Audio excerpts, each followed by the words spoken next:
Okay, ZBA, we are live. We are recording. Phone lines are open. Go for it. Thank you, Matt. I welcome everybody to the Town of East Hampton Zoning Board of Appeals meeting for July 16th, 2024.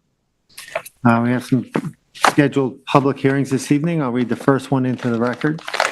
The applicant is Kevin Sullivan, 165 South Edgemere Street in Montauk, Suffolk, tax map number 300-27-3-17.3.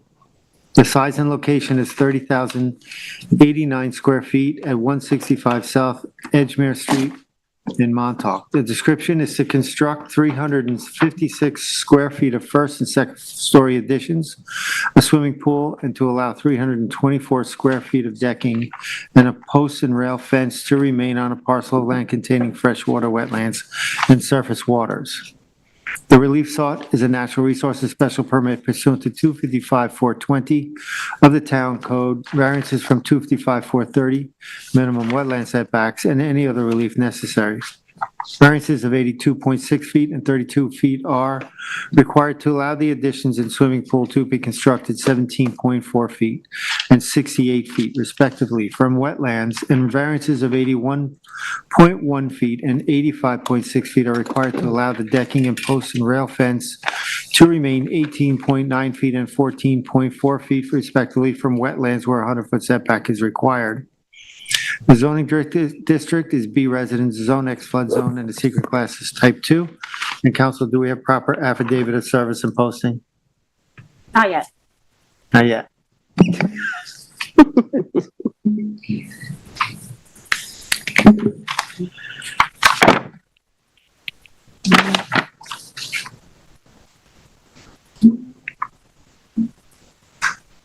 Who's buzzing?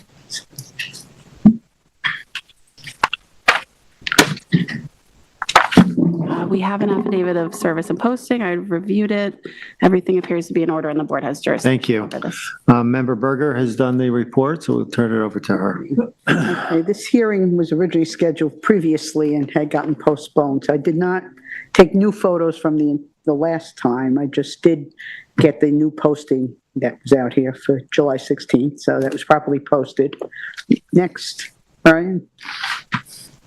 And I just turned around from the posting side. This is on South Edgemere Street. Everybody's probably familiar with it. This is directly across from it. There's a lot of unimproved property and shrubbery across. Next.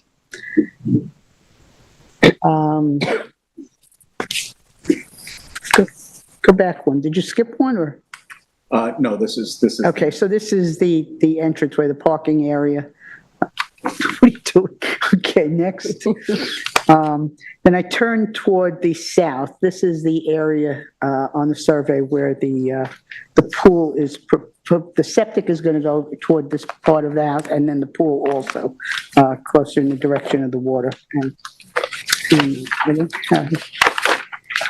Next, now I'm turning. We're going to go around the house basically. So now I'm turning to the southwest. That's Fort Pond in the distance. This house is on the pond, and you'll see when we get to the other side of the house, very close to the pond, actually. Next.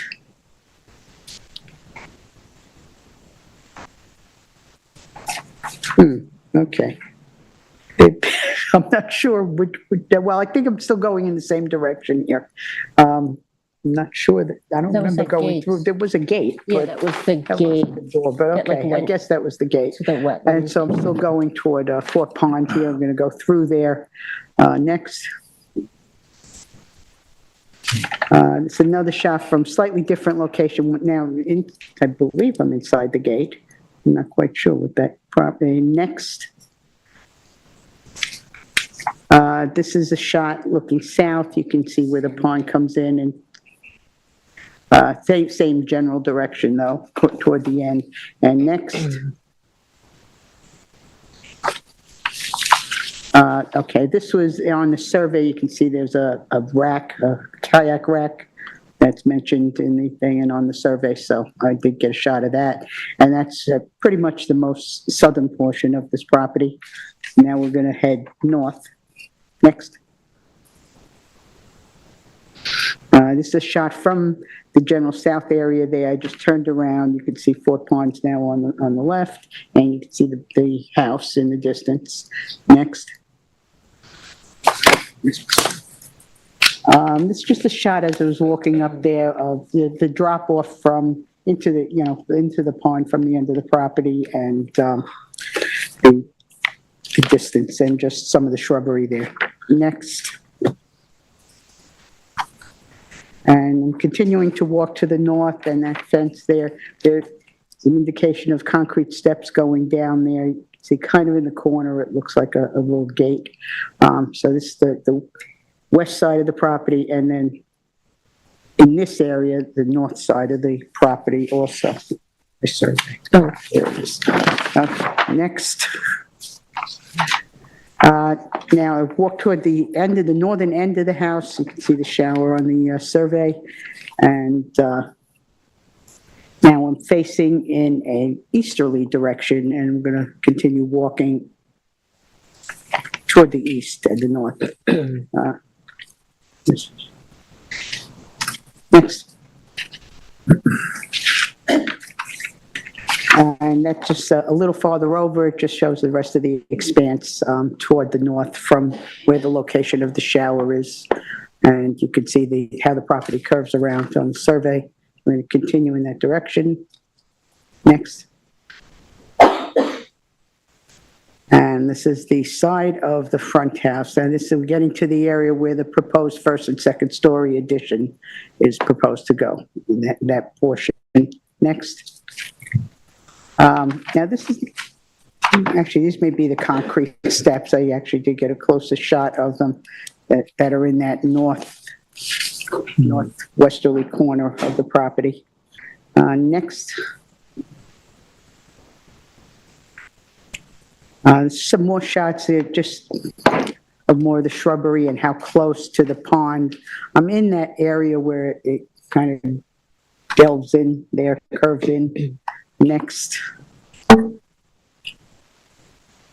This is, well, I shot down into some of that. There's a drop off there in that one section where the pond comes closer, the water comes in, and you can see a wetland marker in there.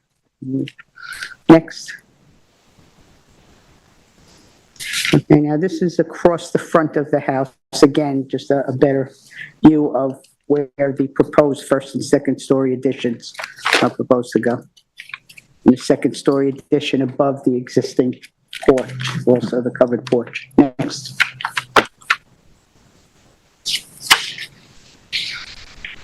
And this is the area, again, it drops off, and again, just another shot of the area where the water curves in for the northeasterly part of the property. And next. And now this is a full shot from the front of the house, looking at the shot of the front of the house, again, where the proposed additions are proposed to go. And no, that might be it. Next. That's it. That's the Yeah, last one. that's pretty much it. That's another shot just out in the other direction. You can see the driveway on the right where this tour started. Anyway, no, I think that's it. That's the last one. Thank you. Yeah. Do we have the agent here for the applicant?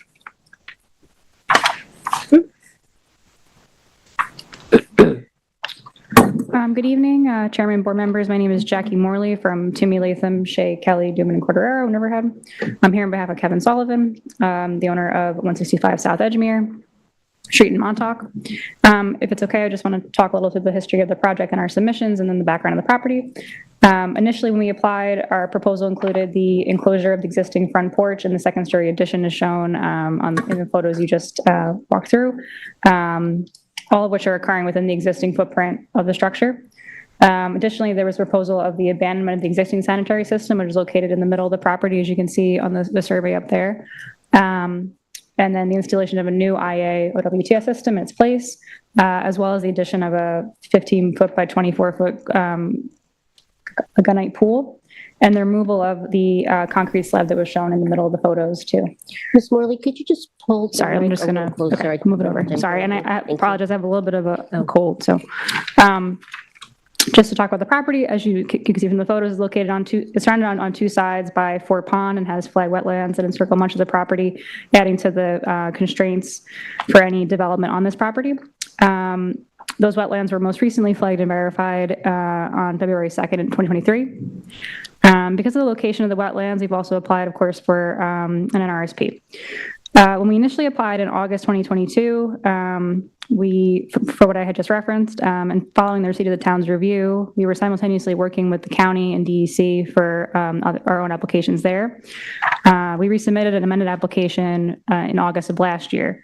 This included elevation and pyramid calculations for the proposed addition, per the board's request, as well as the addition of the post fence and the additional required variance therein. I think there was some confusion maybe on our part about which fence we're talking about. So just for the purposes of this, we are requesting variances for any of the fences that are identified as needing that variance. I think in the notice for today, it's actually the one that's most close to Fort Pond. There's another fence that we had also included by the driveway. Most importantly, as a result of that consultation and coordination with the county, it became apparent that it made sense to swap the IA system and the pool. So in our amended application, we moved the proposed pool location to more centrally located, as you can see it here on this survey, and pushed the IA system as far to the south. I'm sorry, to the northeast as we possibly could, and as close to the road there as possible. This, maximize the distance from the wetlands, as you can see there at the southern portion of the survey. Excuse me, what's the date on that survey? Because the survey I'm looking at is older than that. It has the pool closest to the road. So Septic. this is from April 29th, 2023, and this was received by the town in August of last year. August 22nd. Yeah. You have that? I have it here. Okay, let me look for that one. Okay, thank you. Apologies. So that's what we're proposing now at this point. Yeah, Because, okay. and what I'll say too is from that submission, we subsequently submitted in October of last year as well, the amended DEC permit, which we received based on these new locations. And we also received from the county their most recent notice of incomplete application, but only indicating that we just need our town wetlands permit at this time. So otherwise we are okay to proceed there as well. Prior to our our initial hearing date, we had submitted a memorandum of law as well, dated May 9th, received by the board on May 10th.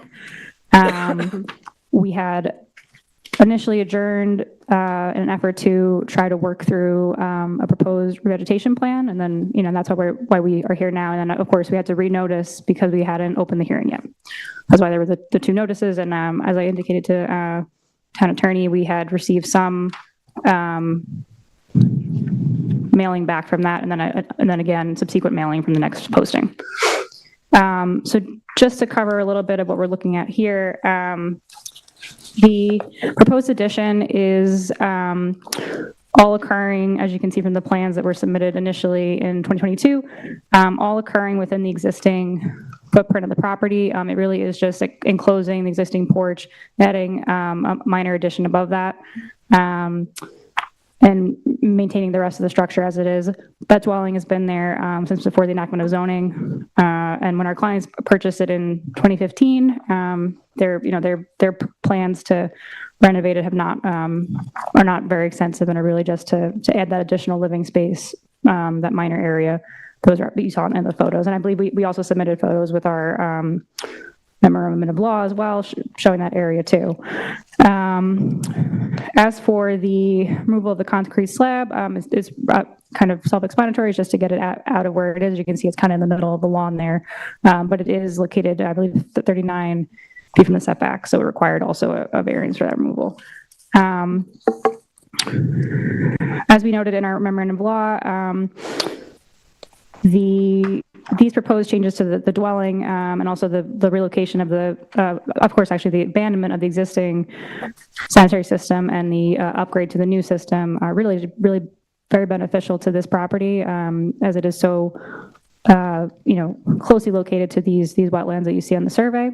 It'll prevent any future leaching or release or seepage from that existing septic system, which is, much older, and will hopefully clear up any future issues there.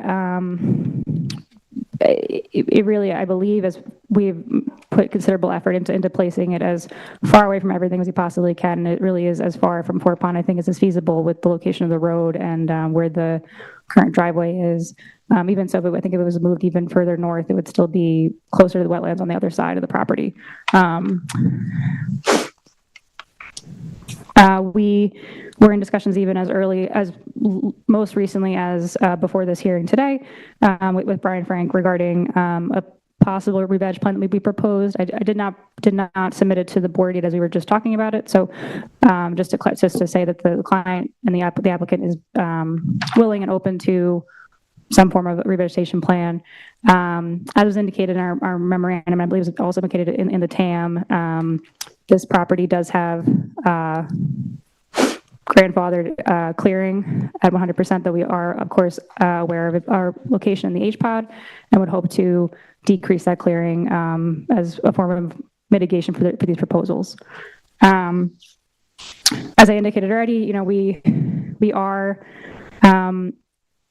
although we are, of course, proposing these additions and changes, the property is very constrained, and any development of this property would require a variance, and I believe any additional changes would also require an RSP. Not to say that means that we would be doing this regardless, but I believe that especially with the additions to the house, we are trying to stay as minimal as possible to the changes there and the proposal therein. We have no issue, I believe it was also noted in the TAM, with keeping the driveway as quartz gravel, and of course installing gutters and leaders to the from the roof into catch basins, and that matter as well.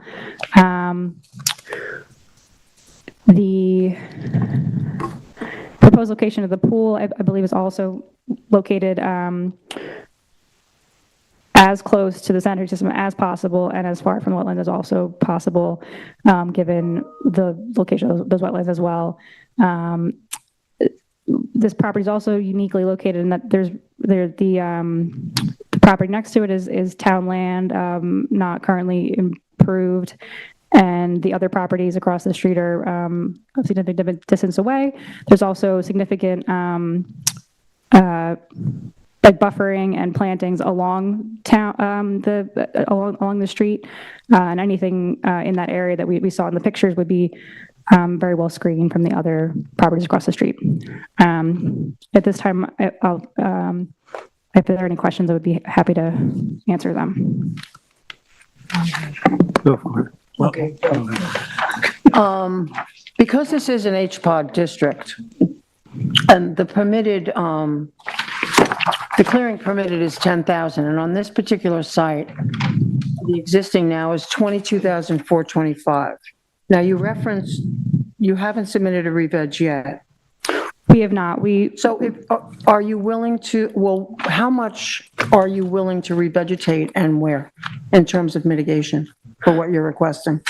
So I would, of course, have to confer with the applicant before I, make a full offer of what we'd be willing to do. But I know in the one that we submitted to Brian earlier, it included, if you're okay with me, can I walk Sure. over here? I'm just going to.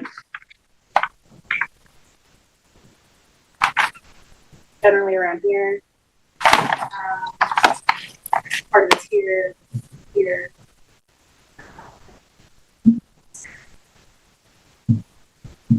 Do you have an approximate square footage amount that you would be willing to use as mitigation towards what you're requesting us to grant? So let me just, I'm sorry, I'm just going to lean over a second and look at what I have here in my notes.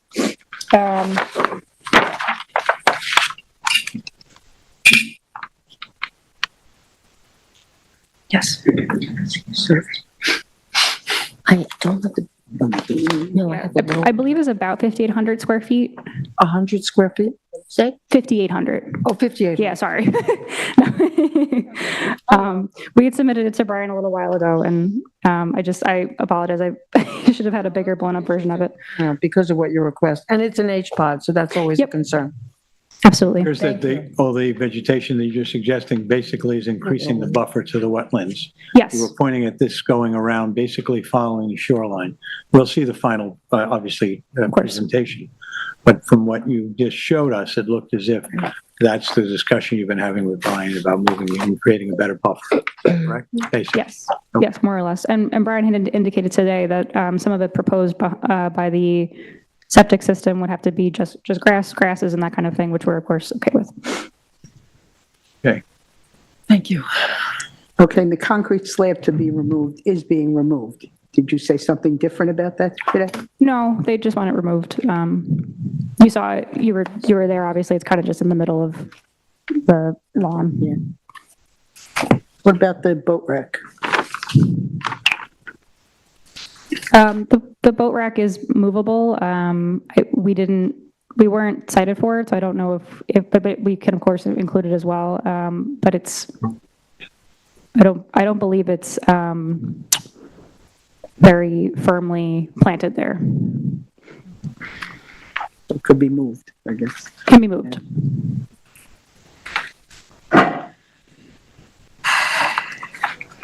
So as far as go ahead, I'm sorry. No, go ahead. Do we need that revegetation in the record? Or- Yeah, I think we're gonna Okay, have to keep the okay, record okay.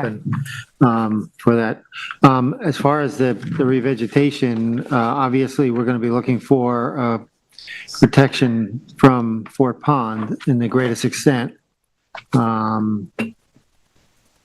Meaning, so if you take a look at the proposed deck, you have 18.9 feet from Fort Pond to the deck, corner of the deck. Right? So the deck is, it's there already, but it is movable. It's like slats that they pull up and down. So I think when I believe that they do put it up and down seasonally. Seasonally? You're saying seasonally Yes. it goes in and out? Yeah, That's it? yes.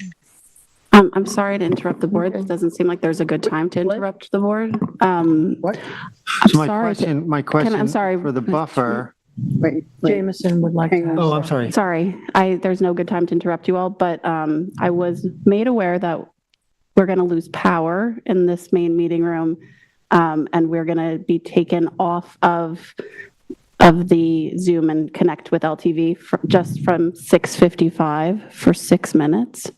So that's in 2 minutes. I was hoping you would be done with this and then he could just hold and everyone can go take a breather, but Right. I don't want to get cut off.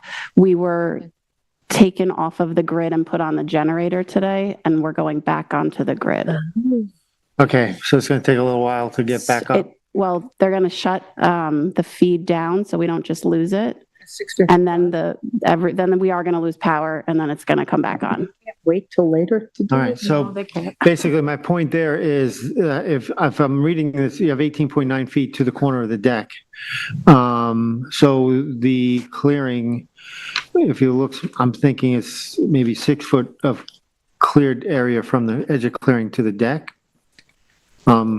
So a 12-foot buffer there is really not adequate. I think we're going to be looking for, bring that buffer tight to that deck at that point, just to keep that in mind. And then on the other side where the pond curves around, we got to tighten that up too. So basically, we're going to be wanting to look at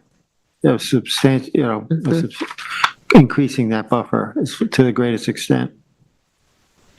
So I guess we're going to keep the record open. We should get a proposal from you, right? Is that what works?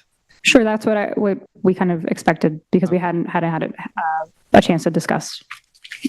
Hold on. The And I'd like to hear Brian's point Yeah. and what the buffer recommendations yeah, are. yeah. Okay. Okay, cool. Well, we're not ready to close this. No, we're gonna pause, we're gonna pause, because I have questions, I mean, yeah, we have to hear from, Any other questions? I do. I just want to ask some questions about the basement, just make sure I know what's happening down there. So you're excavating, and extending the basement below where the deck is, or is that basement already there? I'm not sure. No, the basement is there already. The photo that you saw, that existing porch is, we're going to close that out and make it part of the first floor, and then just put an addition above it in the same. Right. So beneath that deck, the closed-in porch is already the full. Yes, that's foundation. already Okay. there. Yeah. And what are the existing number of bedrooms in the house currently? So existing, there are, I believe, 4. And I can, let me just get my plans open.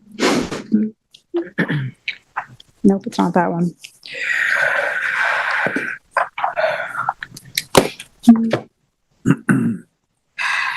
Before the hook. Are we still? Oh, okay, I'm sorry. That's okay.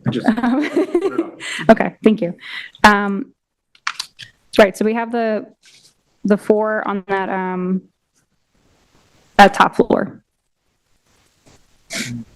That's proposed, what I'm looking at there, no? So they exist already, like let me see if I can find the right page.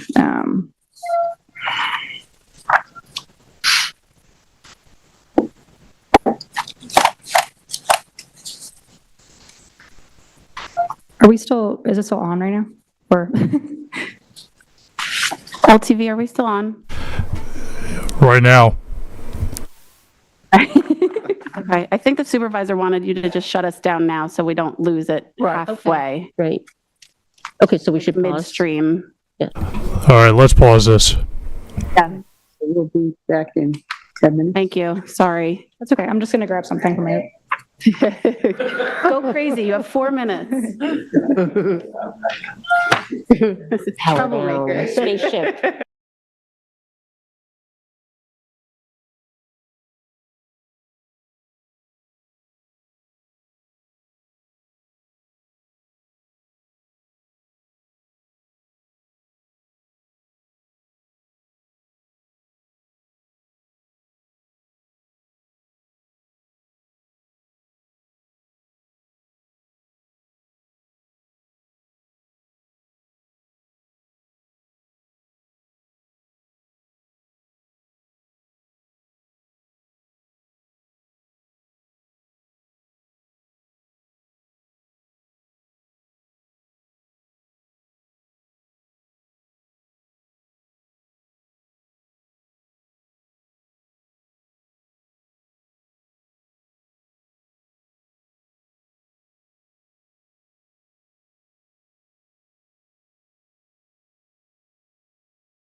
I think we were on a question with member Mearing, is that Yes. correct? Thank you, yes.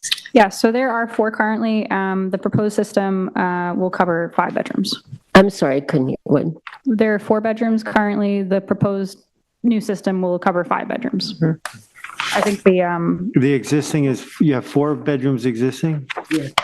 yes, You're adding a bedroom I believe that there's a proposed bedroom in the in the basement. basement. Yep, and that, if you can look at the photos again, there you can see how I'm blanking on the word for those steps that come down, but the steps into the basement are there already, so all that's existing in the basement. So the upstairs, sorry, the second floor expansion is there were already 4 bedrooms upstairs and they're expanding. They're expanding to add that bathroom. Okay. The current height of the foundation, in other words, you're not going to be looking to lift the house up and do a deeper foundation or anything like that. You're using the existing foundation? Yes, yes.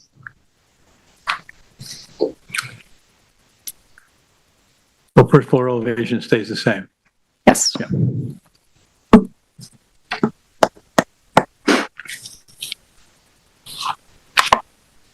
Any other questions? No. hear from Brian. to Thank you. planning. We'll hear from Brian. Um,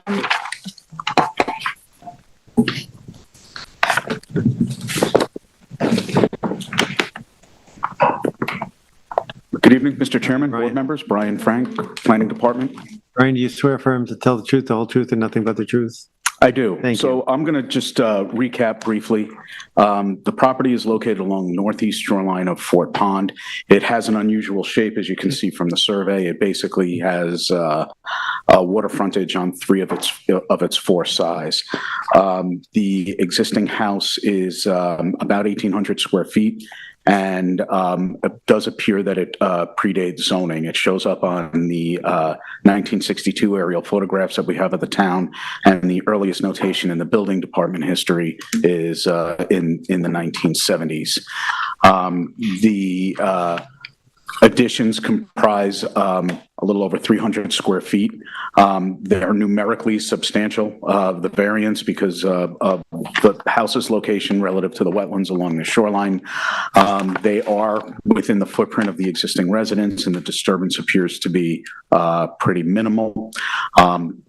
The new sanitary system is an appropriate mitigation for any increase in gross floor area for this house. And it's important that the sanitary system be located in the most conforming location relative to wetlands that's available on the property. And that's in the northeast corner where it's proposed now. If, as noted in the TAM, if the sanitary system were located closer to the shoreline so that the swimming pool would have a better wetland setback, that's not an appropriate trade-off and something that leaches effluent. And the IA systems do leach effluent. They don't make it go away. They're much better and much more efficient than the old conventional systems that we have. But they still produce sanitary effluent, and that should be located as far back from wetlands as is possible. The swimming pool is a decision that the zoning board is going to have to make, and going to have to determine if the applicant has provided an adequate foundation for granting a variance. I would caution the board that there is always a lot of comparisons when relief is granted. So if you are going to grant this variance, unless you're comfortable granting this variance in a lot of similar situations around water bodies on town, I would encourage you to have distinguishing characteristics for the rationale in granting that variance. Jackie had emailed me a conceptual area of a revegetation plan a few weeks ago, and because of other deadlines, I haven't been able to provide feedback regarding it until just today. It does consist of about 5,800 square feet, and it does focus on on some of the areas that have the steepest slopes of the property, which was a recommendation of the planning department. I think you saw in Member Berger's photographs. In a lot of areas of the property, you have a lawn fairly close to the water. Lawn is a short grass. It's a turf grass. It does very little to slow runoff into a surface water body, very little buffer any dissolved or suspended solids or other pollutants. Fertilizers, if they are applied, are going to get in there quickly. So right now, the revegetation has been proposed over the sanitary field and along the southern property boundary. Obviously, with a shallow drain field for the leaching system, the only roots that are really allowed above that are grasses. Anything more substantial risks damaging the system and compromising its function. The revegetation has been proposed in some of the areas where they do have access to the shoreline now, in the area of the boat rack in the southern part of the property and the steps along the northern portion of the property. So that's something I'd encourage the applicant to take a closer look at, the logistics that are involved in that. And if the board wants to leave the record open, I think you're really doing it as much for the square footage that the applicant is proposing more than the actual details of the plan. The planning department recommends native woody plants where to the fullest extent possible. Those details could be worked out as a condition of approval, but I do think knowing how much closer the applicant is proposing to bring the clearing into compliance or closer to compliance, I'm not going to imply that they're going to bring it down to the 10,000 that new construction would be limited to now. But the more that clearing is reduced, the better the mitigation for the property and maybe the stronger rationale for the granting of the variance of the swimming pool. So if you're leaving the record open for revegetation details, I think the square footage and the location is more important than the details of the species and the spacing. Obviously, they're welcome to submit it all together, but I think that's the information that the board should have before they make a decision on this application. Well, Brian, if you could just repeat, you said mostly in the southern portion is where they've recommended? Well, it's a concept plan, so it's the plan that I saw showed a revegetation kind of L-shaped in this area of the property, here, including the steeply sloped area by the boat rack, and then something a little bit more irregularly shaped along the north. Okay. What about the buffer that I was talking about toward the, where that deck is on the south side? Yeah, there's nothing proposed in that location right now.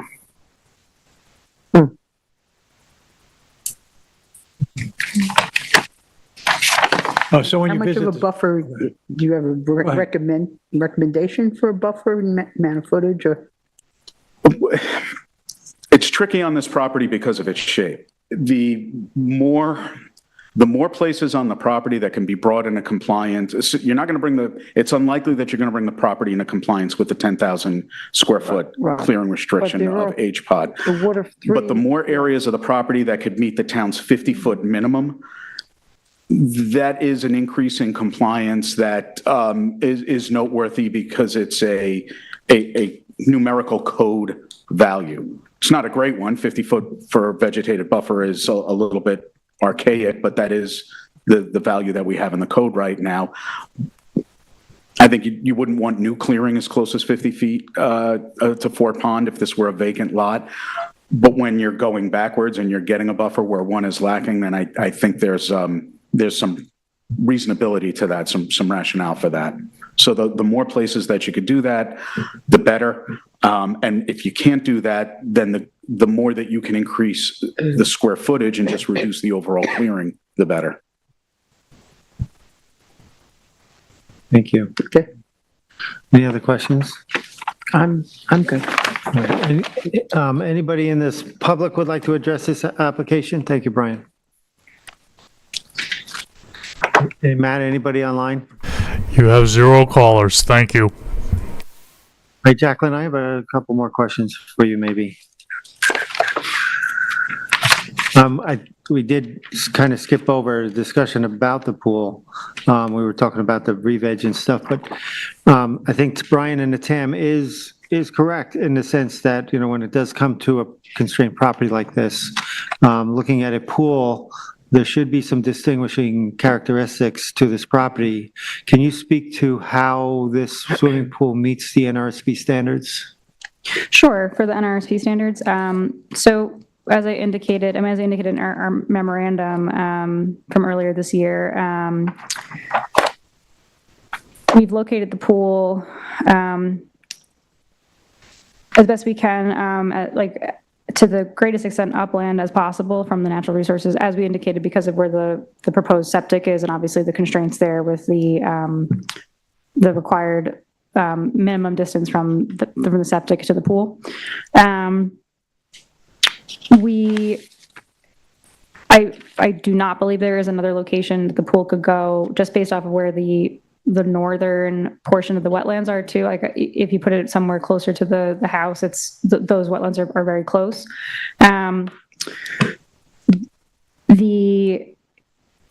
There are a number of other pools in the vicinity. I believe that also I referenced in our memorandum, 2 other locations where the ZBA was granted decisions for proposed development, much more extensive than this property, what we're proposing here, and pools were included there. I do believe on one of the properties that we referenced, the pool may have been removed in subsequent plans, but I believe it's 137, their pool was approved behind their property. But we don't have a comparison. You're not submitting a comparison for us to look at.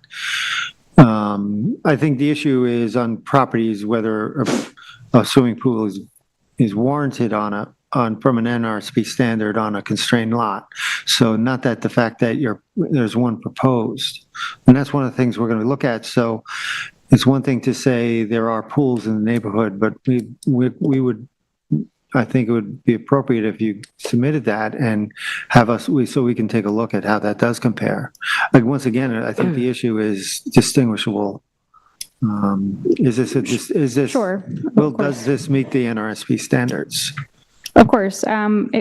Is it possible, because we're going to keep the record open for the proposed revegetation, I can also provide additional information about other pools in the area for the comparison? That's what you mean. Yeah, and again. But we have to look at this application. Agreed, we agree. As it is, not just their comparison to other properties that when you're here. And the mitigation for this, considering the constraints of this property. You're adding, when you look at a NRSP, like a constrained property like this, you're adding a bedroom in the basement. Look, to us, that's an increase in intensity on the property, and then you're adding a pool. So overall, looking at the whole application, we have to balance that out.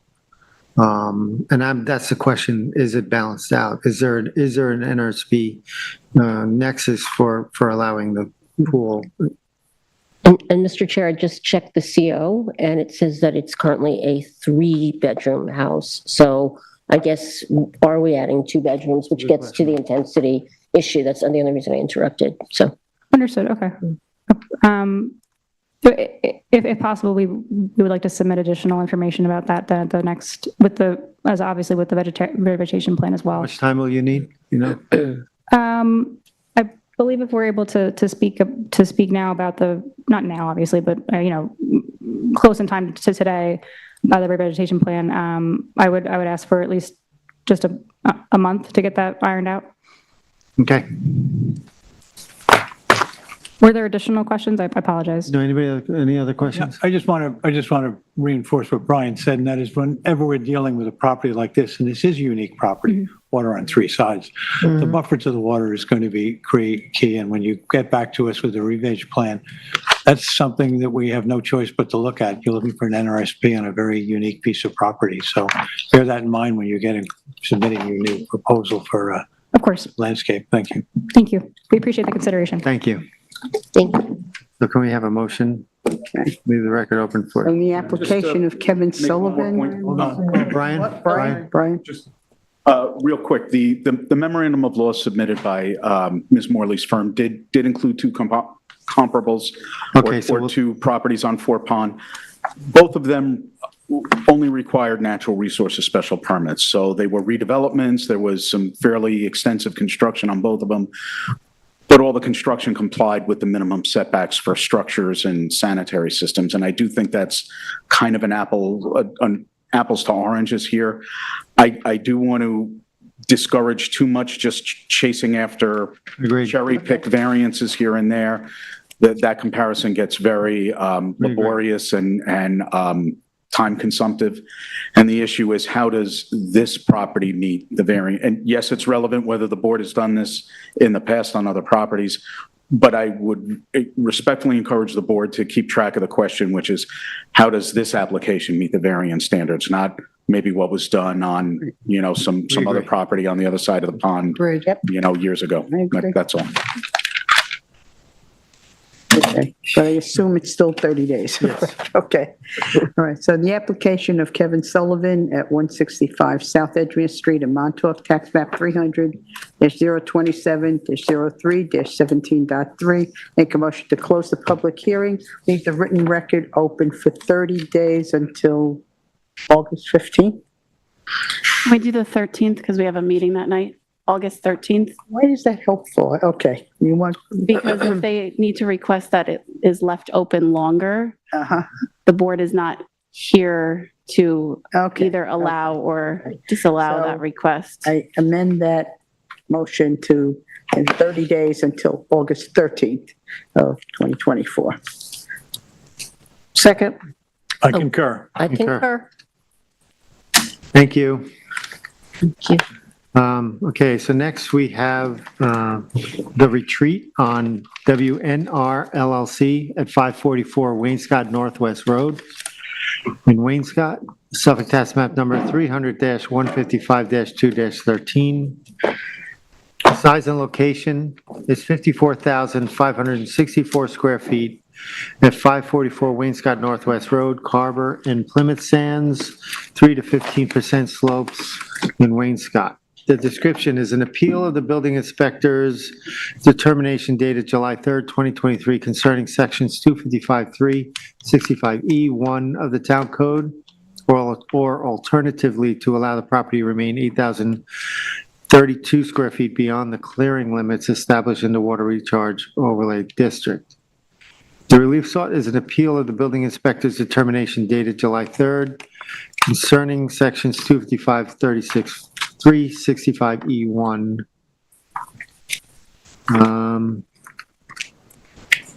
of the town code, or alternatively, one variance is required for this application. Appellant seeks to challenge the building inspector's determination that the property requires a variance from 255-365E1 of the town code to comply with clearing regulations on a water recharge overlay district. Alternatively, one variance of 8,032 square feet is required from 255-365 of the town code to allow the property to remain with 24,000 square feet of clearing, where 15,968 square feet is the maximum allowable and any other relief necessary. The zoning district is A5 residence zone, X flood zone, and the secret class is type 2. Council, do we have proper affidavit of service and posting? Yep, I reviewed the affidavit of service and posting. Everything appears to be in order, and the board has jurisdiction over this application. Okay, I visited the site today. I just took a picture of the posting. I didn't feel, because this is an appeal, that it needed to be, fully documented in photographs, but there was a posting. I think Tyler does have a photo of the posting. It was properly posted. Council, Rick, come on up. We're good. Well, he can pull up the photo of the posting. Yeah, I but wasn't sure if you it's were gonna properly make a- posted. All right. Good evening, Mr. Chairman, members of the board. Richard Whalen from Whalen Filer, PLLC, representing the applicant. The applicant is an LLC, but there's actually a principal beyond the LLC, and that's, there you go, back there, Ilan Rosenthal. So Ilan is probably going to want to speak later himself, I believe. And we also have with us Shannon McCaffrey of Dewey's Planning. Oh, sorry. I think we're going to have to cut the power soon. Before you get started, it might just be Okay. better to do it now. Okay, cut and restart again? LTV, I think we're going to have to shut down again. Now they're going to throw the power, so we don't want to get cut off. What they did before that? I thought so too, and apparently not. So yeah, let's cut this conversation right now. Just an interruption on your momentum, Rick. That's Yeah. all. I know You were just getting Back on going. at 7:32. 7:33. I'm back at 7:30 7:30 something. So we got 6 minutes away, so. Okay.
Okay, ZBA, we are now back. We are now live. Phone lines are open. Please continue.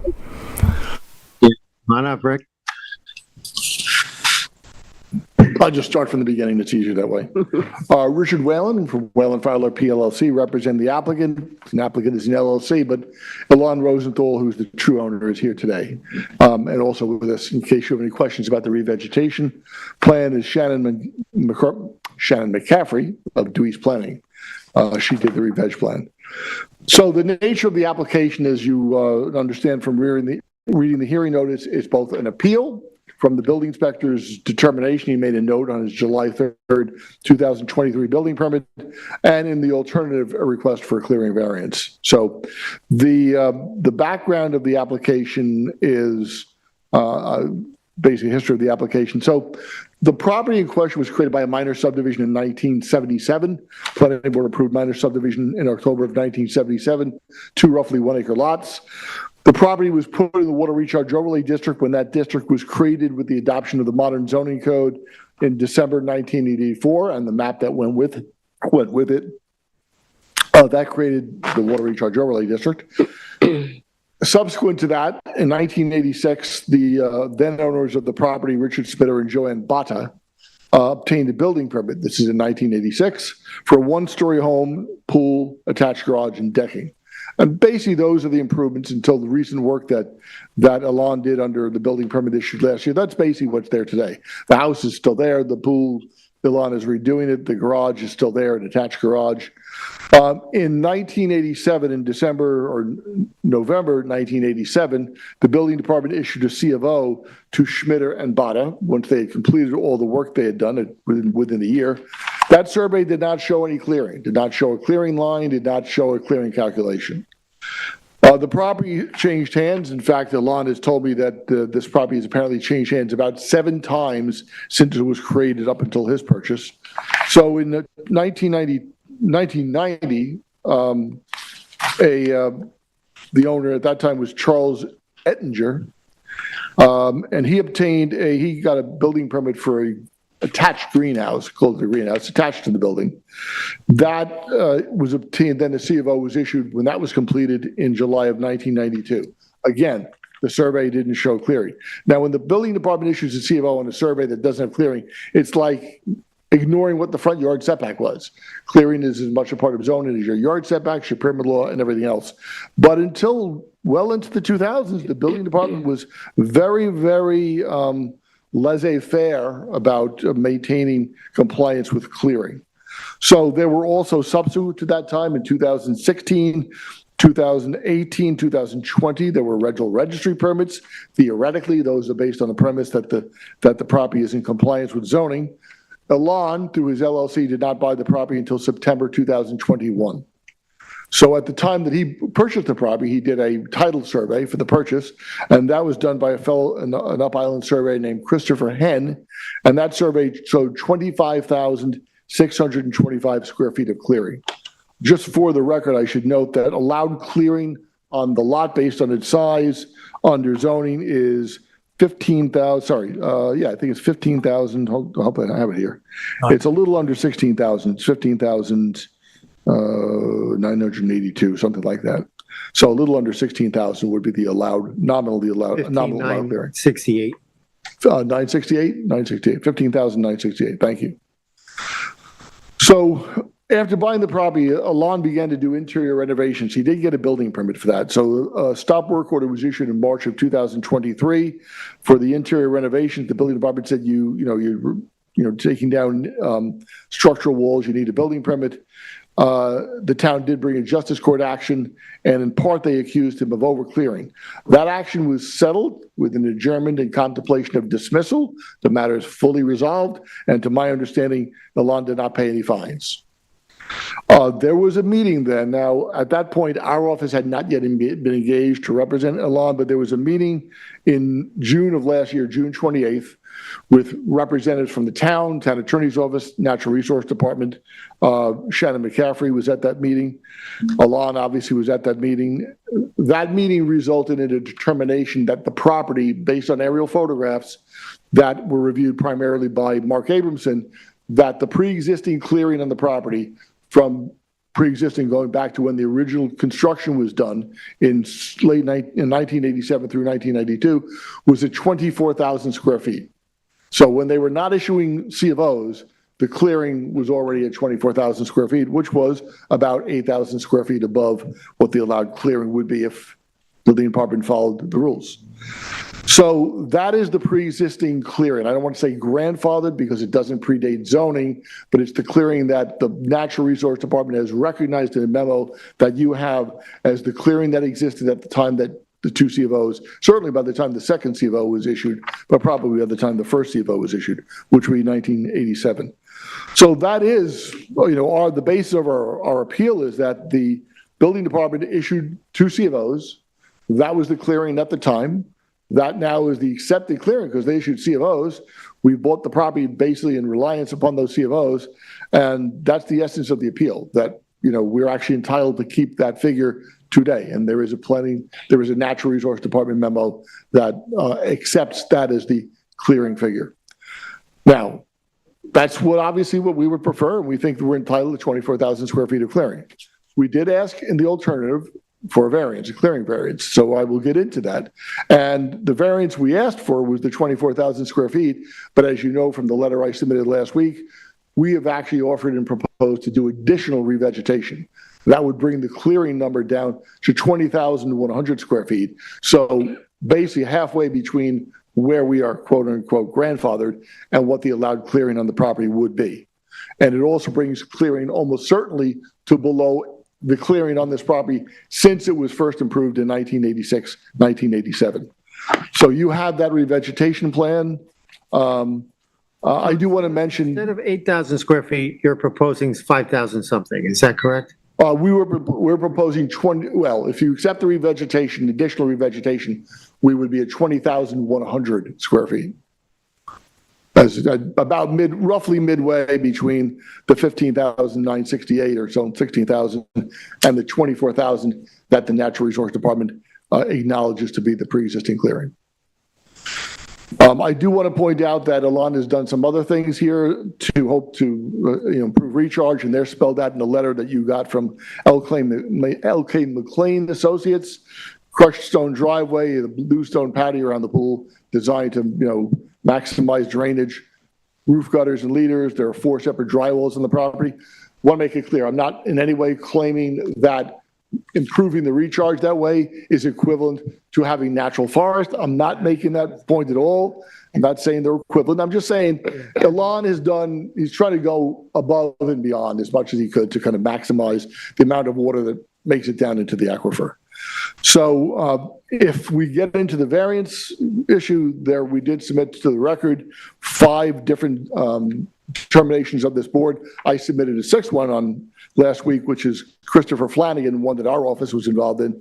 But there are at least 6 cases where the zoning board has granted clearing variances. And while the facts are each are different, obviously, there's a broadly similar fact pattern. All of those situations involve cases where the building department issued C of Os when they shouldn't have because they didn't check the clearing, or they issued building permits for structures that couldn't be built without exceeding the clearing allowances. So there have been a lot of failures from the building department, frankly, for a period of almost about 30 years. And there's probably still more out there that will come in front of you. But there have been variances granted, clearing for as much as 10,904. As I said, if we are seeking a variance, it will be a little over 4,000 square feet. So just to summarize it, the building department, through the building permits and then the subsequent C of Os that it issued from between 1987 and 1992, basically allowed the property to be overcleared. They did not. The property's been overcleared since probably 1987. So that's 37 years, something like that. Alon Rosenthal inherited the property when he bought the property in 2021 with the existing clearing in place. I should point out, by the way, he got a building permit in July of last year, both for the internal work, and he added a pool house.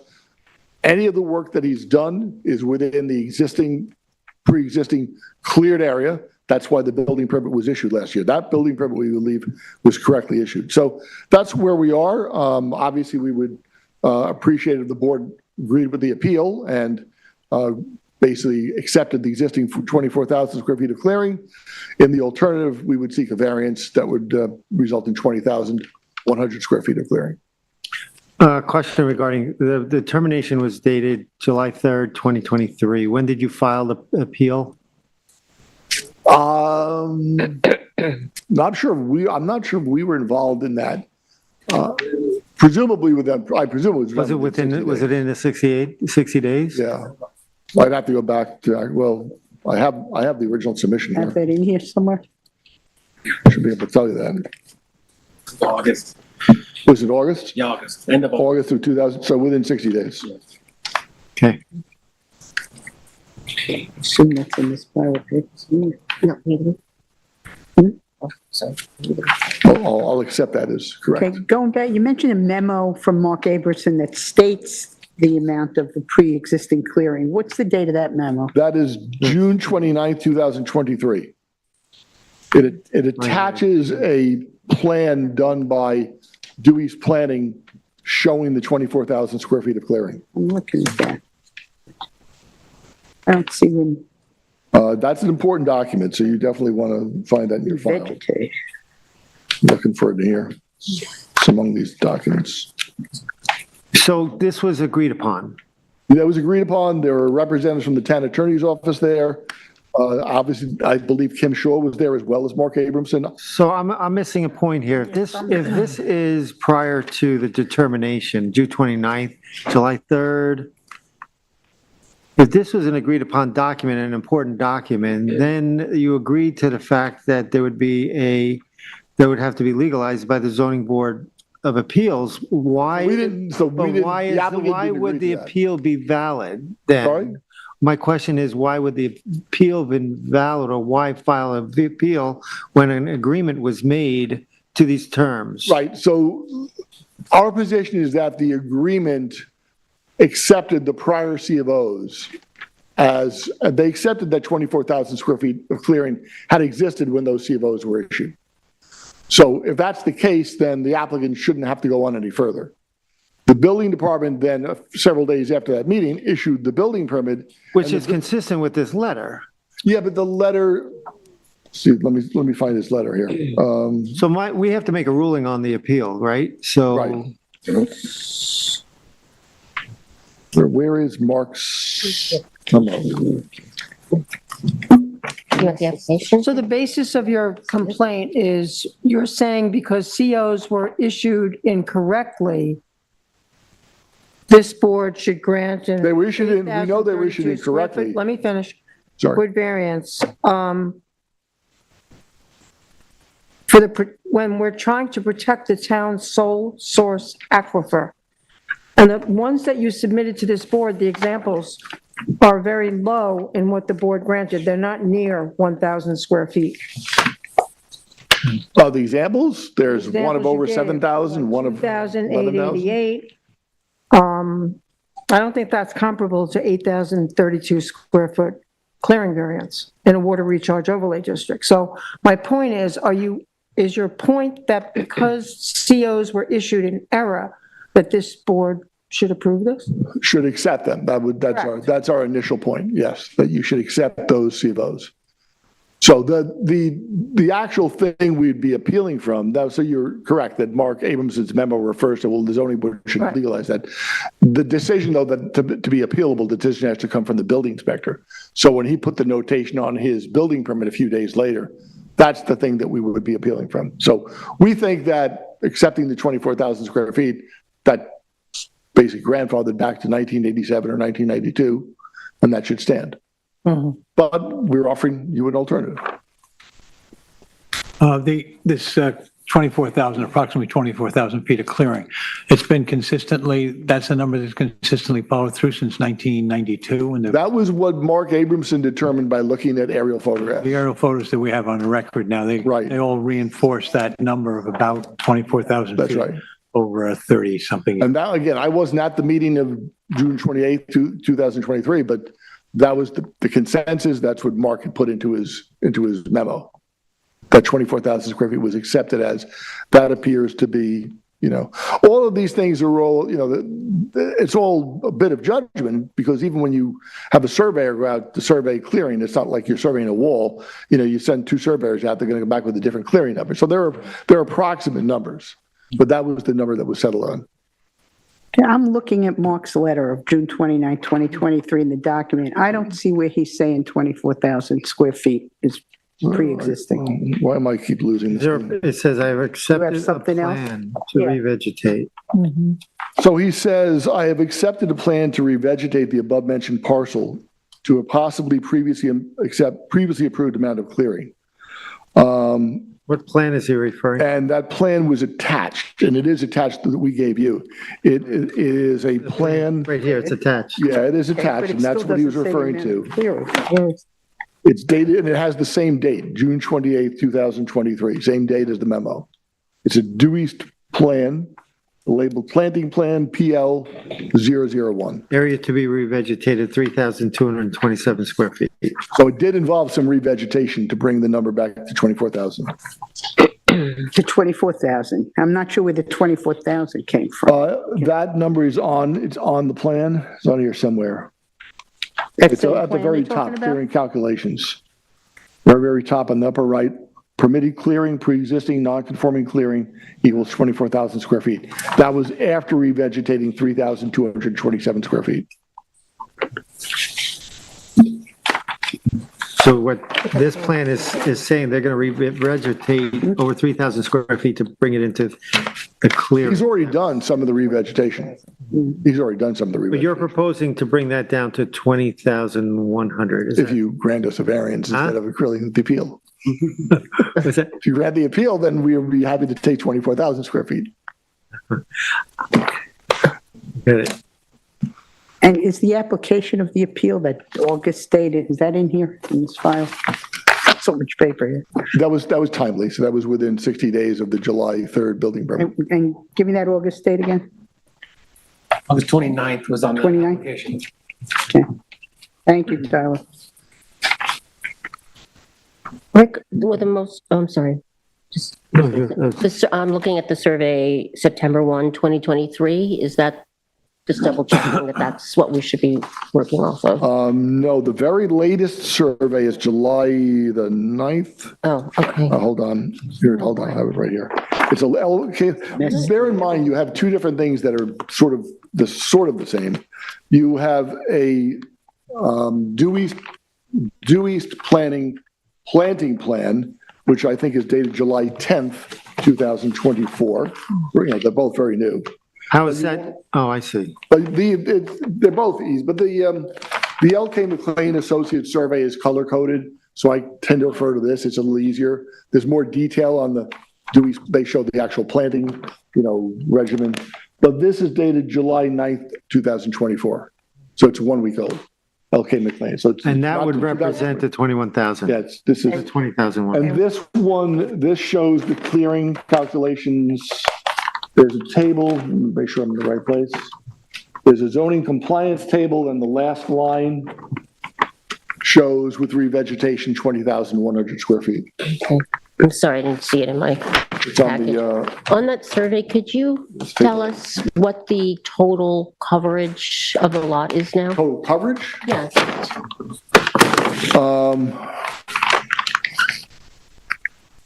So existing, total coverage, Yeah. total coverage is now, or is proposed, but the work's already, all the stuff has been done, is 14,210 square feet.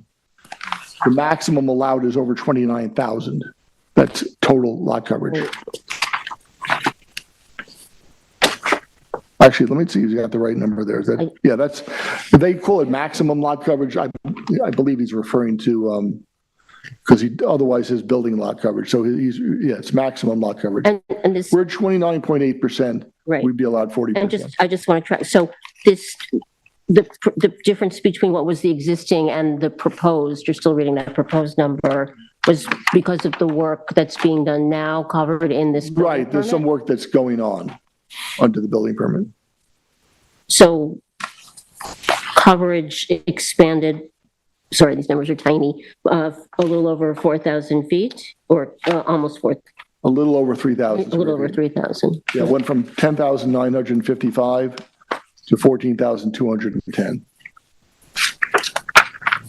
Building coverage almost barely changed at all. It went up by, it looks like, And I'm sorry, just one more. What was the driver of the 3,000-ish square feet difference? in coverage? additional patio room around the pool and a pool house, Thank you, thank you. all of which were within areas that were previously cleared, and in some cases had retaining walls. So you can look back at the Hen survey from 2021. The Christopher Hen survey shows what was on the property when Alon bought it.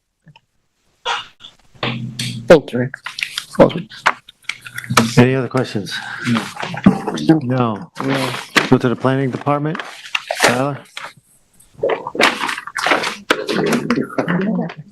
Thank you, Rick. Last survey? It must be in Yeah, the the. town has to represent themselves. Yeah. Tyler Borsak for the planning department. So, Sorry, Tyler, do you swear affirm to tell the truth, the whole truth, and nothing but the truth? I do. Thank you. so as the building inspector can't be here tonight, I was going to run through the history of it and sort of describe how the building department came to their recommendations or conclusion that it needed to apply for a variance. But the history went through very well. Is essentially what I was going to talk about. Just to summarize it, the clearing regulations went into place in December of 1984. A building permit was issued in 1986, so clearly it predates that or postdates that. All the aerial information is in the existing conditions memo. We have aerials from 1984. It shows it's uncleared. Then 1988 with the existing structure, the mid-90s, and then into the 2000s. It looks like clearing hasn't changed significantly since the original residence was constructed. There was 2 COs issued in that time, one in 87 and then one in 1992. Both didn't show clearing. They were issued in error, as we know now. But the fact that they were issued in error doesn't preclude them from needing to get a variance. The board has had similar applications in the past where one or more certificate of occupancies were issued in error and where the current owners were then required to apply for a variance, and many of which were granted some level of relief. While every application is to be evaluated based on its specific merits, the need for a variance both historically and in this case is clear that they do need a variance. It was an uncleared property that was cleared after the regulations went into place. That's essentially the crux of the reasoning. As far as the Natural Resources Department's memo, accepting that there was 24,000 square feet of clearing does not accept that it's legal clearing, just that that's what the property was like after construction took place. And accepting a plan doesn't necessarily make that legal either, just that they were comfortable with the species that were proposed on the plan. I don't think either of those suggests that the building department is inaccurate in requiring a variance in this case. But if the board had any more specific questions, you may need to leave the record open for the building inspector since he couldn't be here tonight. But hopefully I can answer any questions that you might have regarding the appeal part of this application if you do have them.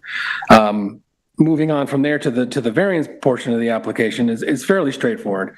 The purpose of the water recharge overlay district is to provide for an application of a system of needed additional regulations for properties located in areas where disproportionately large quantities of rainwater are recharged and stored into the underground aquifer in order to help ensure a continued sufficiency and purity of the town's irreplaceable groundwater supply and sole source of drinking water. While what is applied to lawns and landscaped areas in the form of fertilizers, pesticides, and herbicides get absorbed into the ground and ultimately make their way into the groundwater. Intact native woodland with as many layers aid in filtering the water before it ends up in the groundwater. Additionally, less clearing ultimately means less fertilizers use on small areas of lawn. Protecting the town's sole source aquifer is vitally important and is precisely why there are stricter clearing regulations in the water recharge overlay district. The trees, shrubs, and other understory plants, the leaf litter, and inhabitants contained within the leaf litter all play vital roles in the recharge of water. The clearing regulations in Water Recharge Overlay District were adopted to give the landowner ample room for a residence, accessory structures such as pools, patios, and landscaping, while preserving the native woodland habitat so essential for water recharge.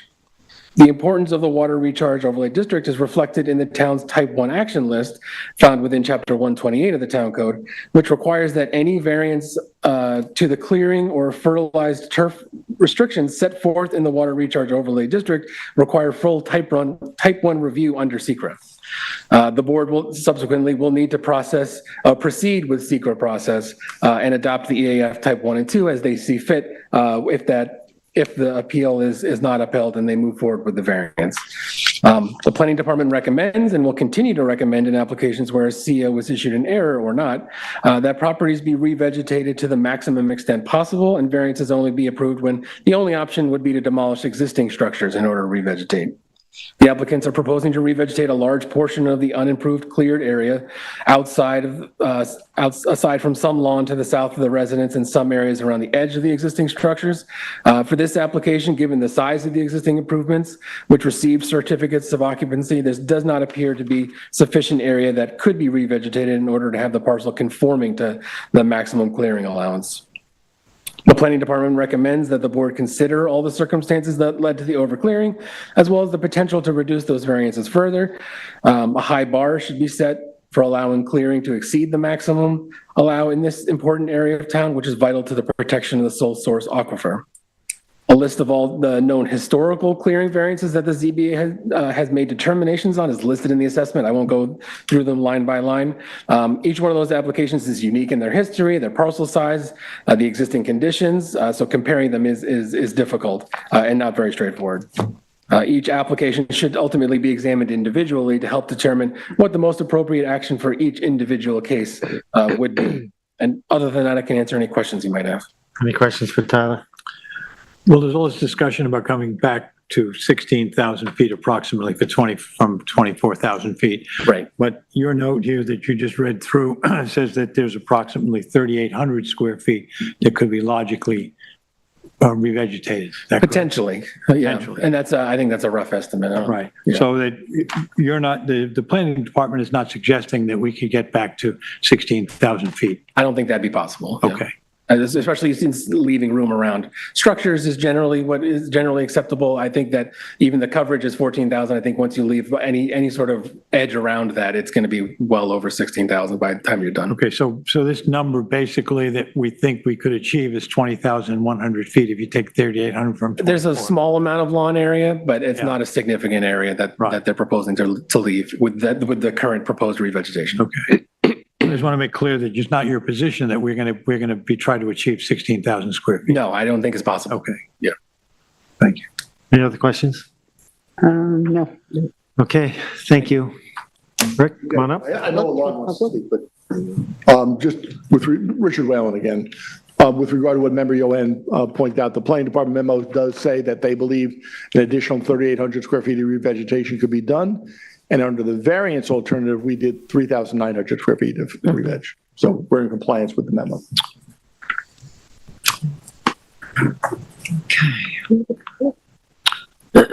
What?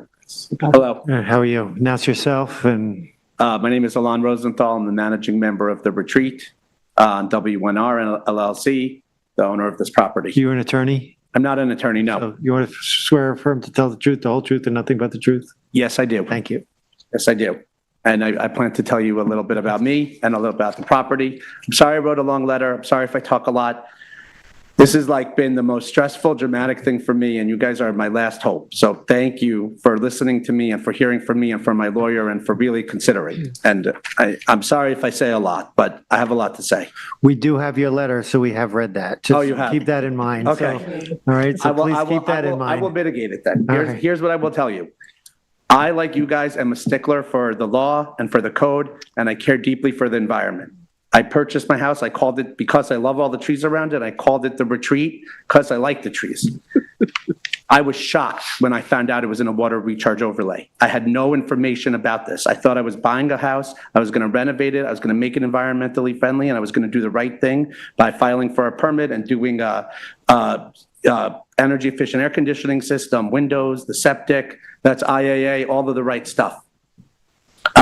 He had mentioned, so I'm bringing it up, the charges that were filed against me. I filed for a building department, and it's supposed to take 15 days to get a building department, and that's what it says in the law. and it took over 150. And I kept on saying, what's going on with my permit? What's going on with my permit? What's going on with my permit?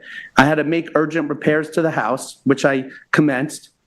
I called, finally, Joe from the building department said to me, I don't know, this house has always existed like this in our records, but it's overcleared, and there's an issue because it's supposed to be in the water recharge overlay district, and you have a clearing concern. He agrees with me that it was always 24,000 and that I can't comply with the 16,000. So he didn't know what to do. So he directed me to the Natural Resources Department. I called them wanting to cooperate and add more bushes back then. But he looked at the satellite for 5 minutes, or I won't say 5 minutes, quickly looked at an aerial image. He gets upset when I say 5 minutes. Looked at an aerial image from a computer screen, determined that the house was overcleared. But it wasn't. It was by code, by the 1984 thing that he said, because it wasn't built till after, but it was always like that and never changed. And I relied on the certificate of occupancy. I relied on the 3 rental permits. When I bought it, they said it had a rental permit. If you look at the permit history card, it didn't even say WRO on it until it was added later after I bought the property. So I didn't even know it was in the water recharge overlay district. Then I look at the permit again, and it had a recent amendment that the broker told me about. 3 months before I bought the property, the building department looked at the property and added the greenhouse to the C of O, because that was also a mistake they had made that wasn't on it. So then I get charges from the town that I tried to comply with, that I waited for the thing. Then I call for bushes and I get over-clearing charges as a result. And I spent months trying to explain to them that the property was always like this. And it's just it was so frustrating. I'm sorry I'm getting flustered, but this was like really tough for me. My permits are delayed, everything's delayed. I spent all this money on the house, and I'm told it's illegal because of the town, because the town made a mistake, and the 2 C of O's don't matter, and the rental permits don't matter. And so I was so confused. Finally, my lawyer at the time went to the building department, spoke to the town attorney, spoke to Joe, spoke to Natural Resources, helped me advocate, and they all agreed that this house was always 24,000, and it's a mystery while it's approved. They call it an error. Rick will get mad at me. I think it has something to do with the variance that it received. I'll point out it also got architectural review board approval early on. So for whatever reason, it was approved, legal, and everyone agreed. And I want to answer your question that you had earlier about the meeting. I was confused too at the meeting because I said, guys, everyone agrees it's 24,000. What's the problem? Give my permit. Actually, there's a law, 10217H1AB says on the thing, if you get a permit, if the house's clearing is always like this and you're not extending the clearing or doing additional. So I was like, why not? And everyone agreed, and they gave me the permit. And they said, this is no problem. It's going to be legalized by the variance board.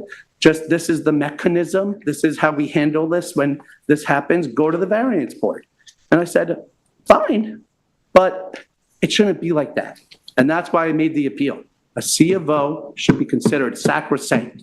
When you're a purchaser and you rely on it and you rely on what the town says, and the town's approved it 4 times and it got a variance in the past before the 1984, like the town should be saying, okay. And that's why I filed for the appeal for this. I'm very happy to add the more bushes. And as soon as I found out that the property was in the water recharge overlay, and I started reading about the aquifer and how important it was, that's when I changed my plan and added in the permeable patio. I stopped the patio construction and I added it. That's when I added all of the drainage going to the dry well. I put additional dry wells into the house to accommodate the water recharge overlay district. I did everything I could. So finally, I'm sorry, I forgot where I left off. So then Rick told me, like, hey, you should offer more re-veg. We got the technical analysis memo. It said 3,800 feet. I called Shannon. I checked that I could add the 3,800 square feet, and she said yes. And we figured it out, and so I'm happy to do it. But I do respectfully think, like, I've been through a lot here, and the town permitted this property for 24,000 square feet, and I think they should allow it. I already started planting the re-veg plan anyway. I'll show you the pictures. I already put bushes back in the area and re-veg and did it because I care about the environment. For me, this is just kind of like a principal thing, like that 24,000, everyone agrees existed since the house was built and permitted and everything. And I'll point something else out too, so you know. The house was 54,000 square feet is my lot size. The permit that was filed for in 1986 had a checkbox for up to 50% clearing. And actually, my house was 27,400 square feet of clearing. And that's what it always was. Like Rick said, some of the ones said 25,000, another survey says 27, another one says 20, because the surveyors have different opinions. Mine was 27, which was under the 50%, which was what they permitted in 1986. Mark Abramson believed it was 24, and I said, fine, I'll plant the 3,200 square feet, and I already did that. And now I'm offering to plant more. And I have to tell you guys one important thing that you didn't mention. This is not only am I having a major hardship here from the year of delays that I went through, the lawyer fees, the bushes that I've already put. If I have to add more bushes, I'll be interfering with my utility lines. I'll be interfering with my light and air. It could cause forest fires, problems with insects and bugs and all of this. But the biggest problem is the town knows they make all of these mistakes. And they just passed a new law. And the new law says that you have to have a certificate of occupancy in order to sell the house. So I'm in this house for $4 million. If I don't have a variance from you guys, or you don't say that the appeal is there, I can't get a C of O according to the building inspector's memo. So because of the town's previous errors and mistakes. You're before us to legalize. If you could wrap this up pretty quickly, and we would appreciate it. Sorry. That's just what I'm concerned about, that if I won't be able to sell the house, I could lose the $4 million. And I'm sorry for talking a lot. I really appreciate and respect you guys. I've just been like through the ringer with this, and I want this to be done. I'm happy to add the extra bushes and trees and do the revegetation and help the environment and accept the 20,200 square feet, because I know you guys want to improve the environment. So thank you. Matt, is there anybody here that would like to address this application in the public? Matt, anybody on the phone? You do have one caller holding, yes. Would you like to take it? Sure. Okay. Last four digits, 6001. You are live. Hello, caller. I'm waiting for another, the last application, sorry. Okay. Thank you. Okay, very good. I'll keep you on hold. And other than that, you have 0 additional callers. Thank you. Thank you. Thank you. Thank you. You guys have any questions or anything? Nope, I think we'll close Thank you, guys. Thank you genuinely for your help. And sorry for being emotional. Thank you very much. Thank you. With that, I make a motion to close the hearing and the record for The Retreat on WNR LLC at 54 Wainscott Northwest Road, Suffolk Tax Map number 300-155-2-3. Second. Concur. I concur. Thank you. Thank you, Rick. Thank you. All right, next we have Richard and Michelle Feldman, 52 Maidstone Drive. And are we getting another outage, by the way, in between these things? So, Rich, at 52 Maidstone Drive, and I'm against it, Suffolk Tax Map number 300-174-6-16. The size and location is 6,000 square foot at 52 Maidstone Drive in Beach Hampton, Section 1, lots 11 through 13, Block 7, map number 1203, and I'm against it. The description is to remove existing decking, hot tub, walkway, shed, outdoor shower, driveway, patio, and AC units, and to construct approximately 655 square foot of first and second story additions, a new stone driveway, walkways, outdoor shower with changing room, 373 square foot of patio, 144 square foot porch, AC unit, and an upgraded sanitary system with retaining wall and on a parcel of land containing freshwater wetlands and outside of the town's pyramid regulations. The relief sought is a natural resources special permit pursuant to 255-420 of the East Hampton Town, and 7 variances are required for this application. 1 variance of 5 feet is required from 255-430 of the town code to construct the proposed porch 95 feet from freshwater wetlands where 100-foot setback is required. 4 variances of approximately 6.5 feet, 5.8 feet, and 1.3 feet and 1 feet are required from 255-1172D of the town code to allow the proposed residence to extend 6.5 feet, 5.5 feet, 1.3 feet and 1 foot beyond the pyramid regulations along the eastern, southern, northern, and western property lines respectively.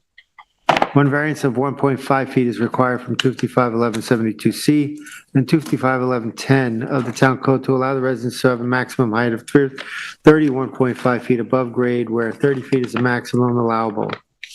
One variance of 256 square feet from 255-1110 of the Town Code is required to increase the lot coverage to 1,356 square feet, where 1,200 square feet is the maximum allowable, and any other relief necessary. The zoning district is B, residence, AE flood zone, elevation 10, and secret classes type 2.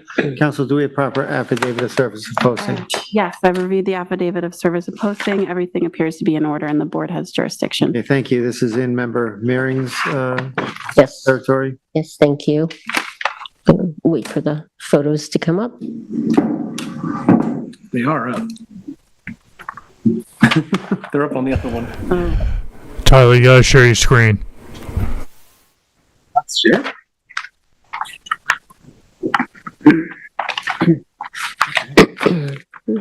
The screen is showing on the TV facing the audience. Yeah, but I need to see it so I know what photos I'm on. Thank It's you. working. Thank you. Okay, thank you. So board, we find ourselves back in Beach Hampton again. This is on Maidstone Drive, which is more on the eastern side of Beach Hampton. And as many of you may know, the eastern part of Beach Hampton is characterized by dirt roads as opposed to the paved roads. This is a photo from the road of the front of the house, and the posting it's properly posted and noticed. No, posted, excuse me, next slide. Okay, starting out with some shots around the house. This is I'm a little north of the house, and I'm looking where that stop sign is. That's the intersection of Maidstone and Central Avenue. And that road is about, by my size 9 tennis shoes, about 8 paces wide. Next photo. I'm looking south in the other direction on Maidstone, sort of going down towards Marine Boulevard, this house is closer to Central, much closer to Central than to Marine. Next photo. More neighborhood shots. Next photo.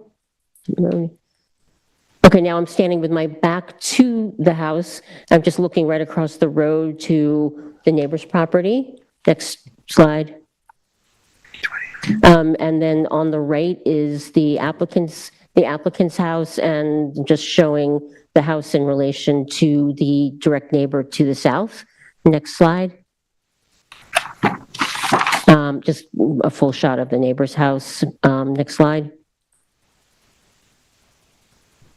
And this is the direct neighbor to the north. You can see it peeking through there. Next slide. Okay, so now I've gone to the driveway and I'm about to walk. I'm going to take you around the property. Behind those evergreens is the front facade of the house. There's I don't know if it's obviously it's built up with some sort of wooden wall around it, but next slide.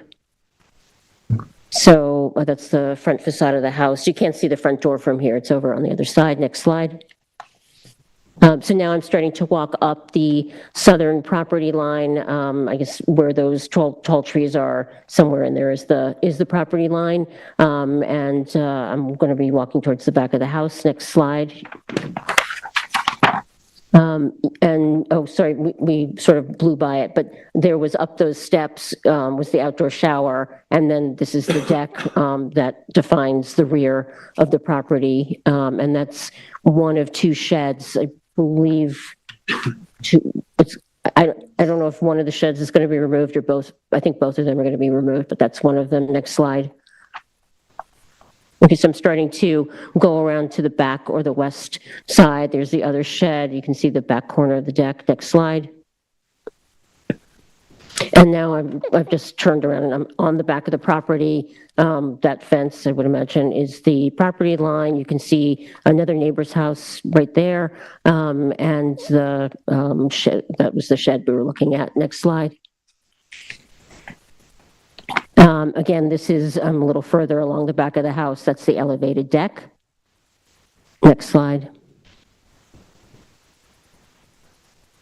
This is the northwest corner of the property, very heavily vegetated. And again, you can see another house that's a neighbor peeking through there. Next slide.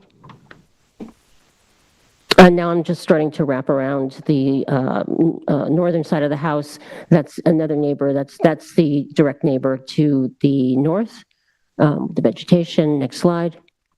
Okay, and this is along the northern side of the house, more part of the decking. You can see the back of the house. Next slide. And now I'm heading back towards Maidstone. You can see the deck, current deck related to the property line and the vegetation. Next slide. That's a full shot of the existing house. Next slide. And now I'm back at the front of the house with some brick walkways. Next slide. And I'm going to turn back now and just quickly go up the deck. Where this deck is, this is on the north side of the house, because I was just walking by that. That's, I think, basically where there's going to be like a covered patio or deck that will lead to the, I guess, the entryway. So that's where that will be. And I'm just going to go quickly up and around the deck so you can see more. And you can see again off the deck how the proximity to the neighbors and the property line. I'm just going to go around the back of the house. Next slide. And there's a hot tub on this deck that will be removed. That's the back of the house. And I think I have one more. There's the hot tub that will be removed. And I mean, the decking is going to be, I would imagine, demolished as well. And then the last slide is just on the southern side of the decking. And that would lead back to Maidstone. I believe that's it. Thank you. Thank you. The latest survey is dated. I think that, sorry, I think the latest survey is dated May 29th, 2024. That's correct. I don't have that one. Yeah, it came after, it was in our boxes. It wasn't in the original package, yeah. Just got it. Hi, good evening. Alex Balsam from Balsam, Schmidt and Huber, 231 Panago Road in East Hampton.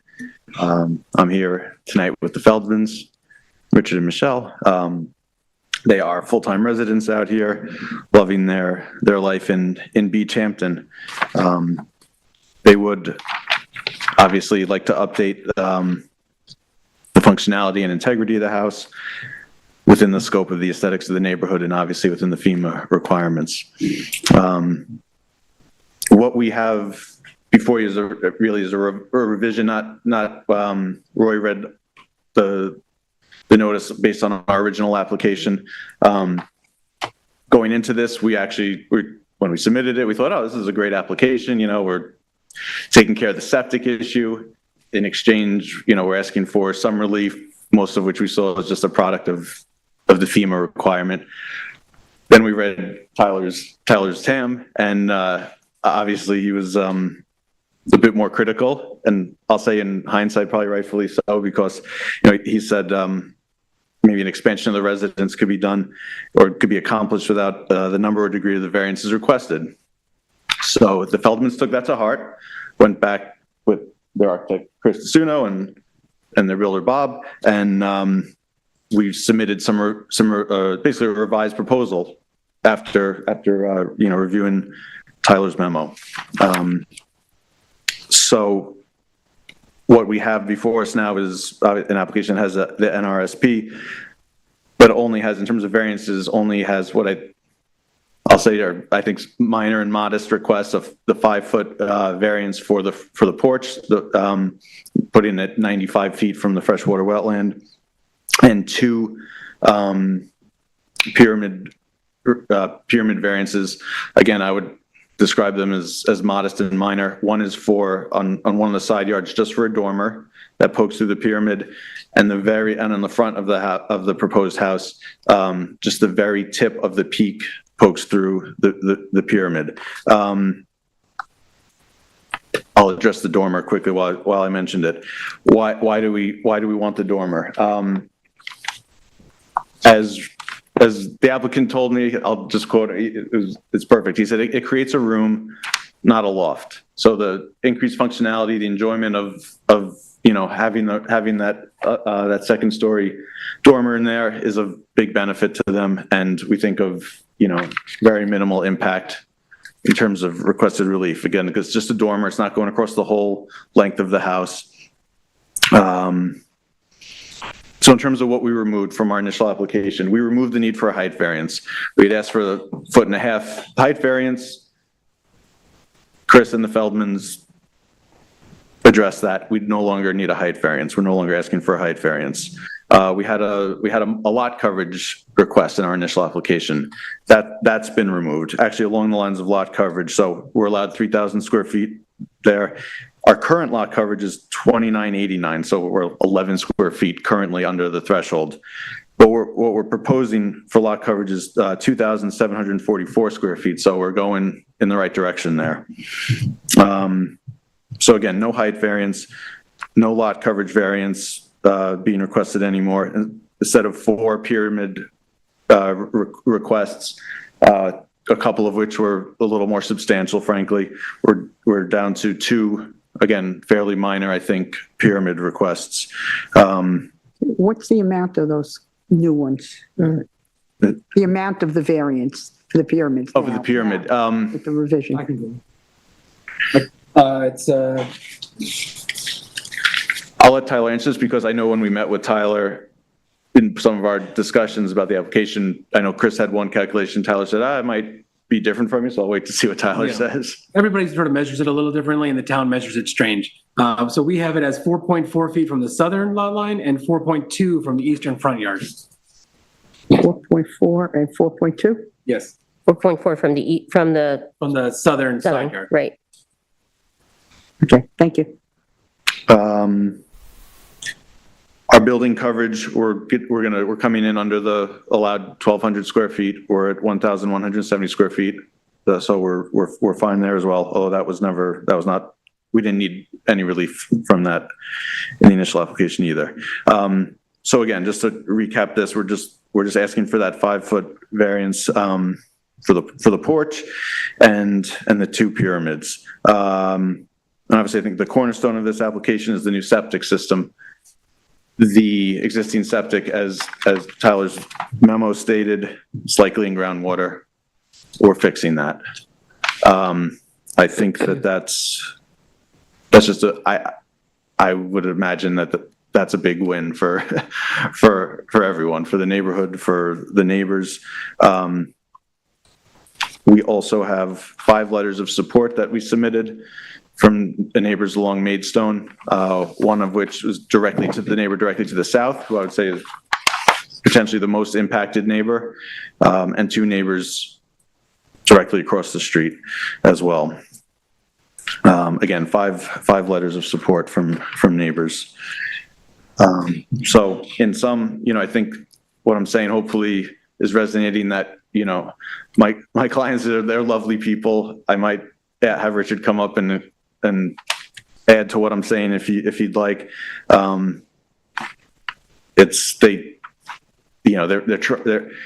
trying to do something here that would make, in addition to satisfying their needs, would make the neighbors happy, would help the environment, would redesign the project to significantly reduce any nonconformities.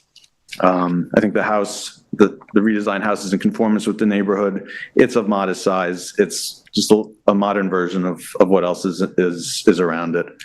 I'll leave it at that for now. Can you just remind us, your original application was to add 655 square feet to the house. When you made the changes to resolve some of the height, but did you reduce the square footage from that 655, or is that still where you are? Forgot. It's the same, correct? It's the 2 bunk houses. Well, Chris, do you want to come up and address that? I'm Christopher DeSuno. I'm the architect for the project. Hey, Chris, you swear affirm to tell the truth, the whole truth, and nothing but the truth? I swear. Just tell the truth, the whole truth, and nothing but the truth. As you can see on the survey, that there's a bump out on the back of the house, and our expansion is squaring off the back of the house to the back line of the existing structure. We reduced the house by opening up the front porch area. We had that all roofed over at one point in our initial application as well. So the total GFA now of the proposed house is? The residence GFA remains the same size. Well, no, the house is growing, you're adding 655 square Not feet. from the original, from our original submission. I'm confused, right. So now the final GFA is, I can do the math, never mind, fine. I've been doing math for a while. Say it's the same as the original Can't submission. be. The original submission, I was just, yeah, right, okay. I can add it up. I do have a couple of questions. It's regarding this, looking at the survey. You have a proposed patio going out the east side. There's a hot tub there. What's happening with the hot tub? I'm sorry, that's in gray. That's the existing hot tub that's being removed. So everything in gray is being removed? Yeah, you can see the So there's a line of walkway. there's a line of a deck that's being removed? There's a paver walkway on the south side. There's a walkway that goes all the way Right, there's a brick across patio. the west side of the property that wraps around the corner. That's all being removed to install the leaching galleys. Yeah, the hot tub, the AC, there's a deck on the north side that's being removed. Okay, got it. And, Question. yeah, All right, so this retaining wall. Yes. The retaining wall looks like it's going completely around three sides of this property. Why? we had to go to the county to get a variance. But the retaining wall distance, required distance from a retaining wall for a septic is 10 feet, I believe. So this is way bigger than what is required. The wall is just reducing, is tapered down with the property line. It's not, we're not raising the entire property. We're only raising the property in the back to get clearance to groundwater for the leaching pools. That I get. But we've got to feather the property back down. I'm sorry, repeat that? I will add on that because I was part of the discussion about the walls with the engineer, and I just might adjust what you're asking. The walls were basically the minimum needed. Yeah, it's a varying height wall, I see that. Yeah, and actually, I'll share that internally before we submitted the initial application, even the engineer had designed the walls higher, and we met and said, wait, there's got to be a better way. And so yes, basically, but by time you create the elevation in the back to accommodate the septic, even with the ground sloping down, there was really no way to get the walls any different than what they are. These walls are retaining that slope that you create a high spot for the septic and then you're gradually racking them down to the property line. Right. And you're saying that the height of that wall that you eventually are going to install is what above natural grade? So it's the max from grade in the backyard where the wall will be the highest. It's less than 6 feet, and it's about 2 feet, 2.5 feet, 2.5 feet in the front yard. The C2 drawing on the septic shows a profile of the wall relative to the existing grade and water line. Okay.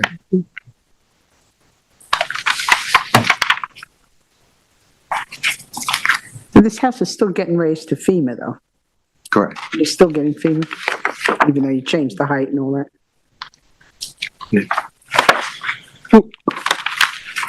Is there a minimum, forgive me, I don't know still all the septic rules, but the minimum distance between the septic and like the patio, or are there, what are the separations supposed to be? I don't know the answer to that, but I'm gonna guess that if David Rhodes put those galleys there, that it's okay. But I mean, David he correct me if I'm misspeaking, Chris, but he has to go or was going to the county health department to get a variance from their typical requirements, just to, again, make this decrease the amount of elevation needed in the backyard. Yeah. So the variance that we're requesting from the county is to eliminate the future expansion in exchange to use shallower leaching galleys so that we don't have to raise the property as much. So that's the difference. So that way we can still maintain the distance to groundwater. The galleys are larger and shallower, so that prevents future expansion of the sanitary system, and by extension, future expansion of the house. Have that variance? I know it says in the TAM you've applied. Did you get that variance, or it's still pending? It's still pending. It depends on It's a long process. Mm-hmm.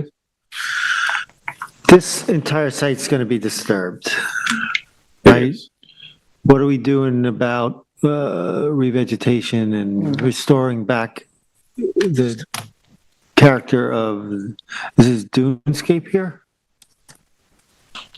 I mean, it's been, I don't know what it was originally. We'll maybe hear from the planning. I mean, there's dense, you saw the dense vegetation around the property line.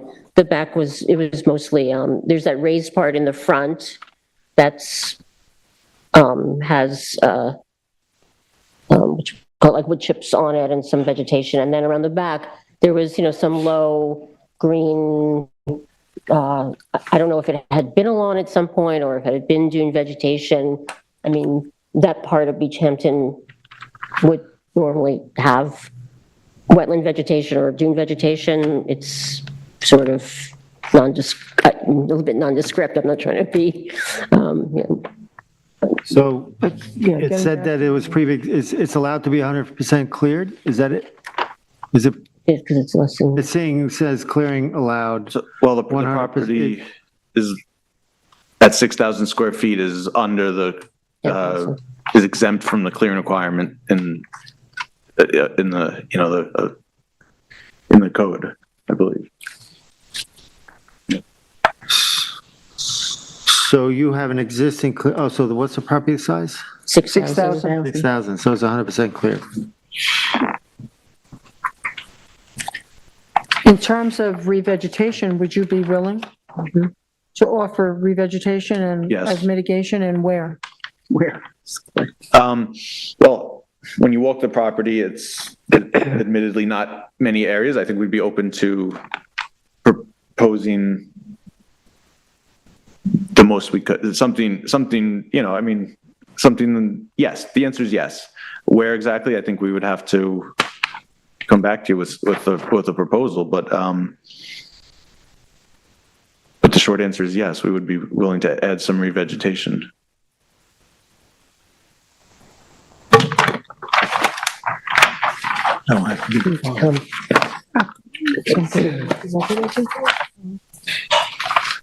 We'll come back to that. I think we're going to poke Tyler a little bit on this.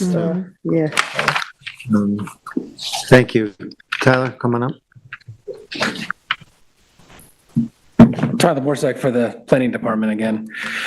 So the subject property is located on the west side of Maidstone Drive in Amagansett. The property is currently before the ZBA seeking approvals in order to demolish a number of accessory structures and along with the construction of 655 square feet of first and second story additions, a new rear patio, front deck, reconfigured driveway, walkways, outdoor shower with changing room, an upgraded sanitary system with retaining walls, along with associated structures. The wetlands on this property are within jurisdiction to the north and northwest. The Beach Hampton area was established in the early 1900s for cottage-style summer residences. Beach Hampton has low elevations and a high groundwater table and is set within the Double Dunes area of East Hampton. Any increased construction within the area could contribute to the gradual elimination of the natural characteristics on the parcel and in the area, cause an increase in surface runoff, reduce the ability to maintain screening between neighbors, reduce the dune land characteristics of the area, and could increase cumulative impact of sanitary effluent in a densely developed neighborhood. The wetlands within jurisdiction of this parcel consist of freshwater wetlands to the north of the lot, which are located on adjoining properties. The wetlands within jurisdiction can be expected to provide all the same benefits as quality freshwater wetlands, and especially in Beach Hampton area, the attenuation of floodwaters prior to recharge in the groundwater system. The proposed project represents a fairly significant amount of construction on a constrained property. The parcel being only 6,000 square feet in lot area is very non-conforming to lot size and lot width. The non-conforming 60-foot lot width provides the parcel the benefit of the 4/10 rule, which allows for a side yard lot line setback of 9.6 feet for structures. The most recent building plans describe several additions to the existing residence on the property, including 2 additions on the first floor totaling 79 square feet and a new second story. The existing second story includes a small 255 square foot area, which will be entirely removed and replaced with a new second story totaling, I'm not sure, I don't have the numbers. The majority of the additions proposed, and that's the majority of the additions proposed in the project. Since it was originally reviewed, the project has gone through some significant revisions, which have eliminated a number of variances and reduced others. The applicants have eliminated the request for a lot coverage variance, a height variance for the residents, and eliminated 2 pyramid variances. What remains is in the current application is the wetland setback variance for the proposed decking and 2 pyramid variances. Pyramid variances of approximately 4.4 feet from the southern side yard lot property line and 4.2 feet from the eastern front yard lot line are now proposed, and those are both reduced from the previous proposal with the reduction in the height, overall height. As originally proposed, the number and magnitude of some of the variances made the planning, as part of the original proposal, the number and magnitude of the requested variances made the planning department question the design of the residence. But with the current proposal, the project appears to be more in keeping with what the ZBA has approved in the past and has eliminated those unnecessary variances. The sanitary system upgrade is a major component of this application, given the retaining wall required and the amount of regrading that will be included in conjunction with the retaining wall. The proposed sanitary system is an upgrade over the existing conventional system and includes a low nitrogen IA sanitary system with 6 shallow leaching galleys. According to the applicant, variance from the Suffolk County Department of Health Services was required in order to exclude the use of expansion tanks and allow them to use shallower galleys, which then reduced the amount of fill required and lowered the retaining walls. As it is currently proposed, the sanitary system will utilize 2-foot deep leaching galleys that maintain a 2-foot separation of groundwater as is required. Given that the highest expected groundwater elevation on this property is at 4.3 feet, installing a new sanitary system on the property will require significant fill and retaining walls in likely any location, and the existing sanitary system in the front yard is all but guaranteed to be within the groundwater. The retaining wall associated with the upgraded sanitary system will raise the grade of the majority of the property from 4.8 feet at the northwest corner and 6.5 feet at the southwest corner to 10.4 feet at the top of the wall. The retaining wall elevation varies as you move east on the property line down to an elevation of 9 feet. The proposed elevation grades are shown on the submitted survey, but given the amount of fill and regrading required for the installation of the sanitary system, the board may want to request a clearer map of existing and proposed grades, as well as cut and fill calculations on a grading plan prior to discussing the application at a work session. This regrading will change the flow of the runoff on the property from an east to west slope into a west to east slope, which could impact flooding concerns in the area if there are any. Given the high groundwater table and the development pressures, or even just sanitary upgrades in this area becoming more common, retaining walls such as the one proposed are a probability that will continue moving forward, and the board should be aware of the benefits and detriments of those design choices. Any upgrade in the sanitary system on this parcel may end up with the same or similar layout. Overall, the project represents a significant construction on sensitive constrained property that requires close review by the zoning board to determine if it meets the NRSP and variance standards. The applicant will need to show how the proposed additions and alterations to the existing residence meet the NRSP and variance standards, and especially how the project will not cause an undesirable change in the character of the neighborhood and could not be achieved through some other method. The proposed sanitary system is a significant upgrade over the existing, which is likely sitting in groundwater. But the design requirement of the system should be fully understood by the board, as the system requires significant retaining walls and regrading. And the board should be sure that the work is being done in a reasonable manner. The applicants are not expanding the footprint significantly, but the board should be comfortable with the increase in the size of the residence to the 1,998 square feet proposed, when the best setback the sanitary system can achieve is approximately 131 feet. As far as revegetation on the property, it's a very small property. There's no beach vegetation on the property it is now. The only thing that it was identified for when we did our lot inspection of the property was wetlands to the north, since it probably has been 100% cleared for. But is there duneland characteristics on the property?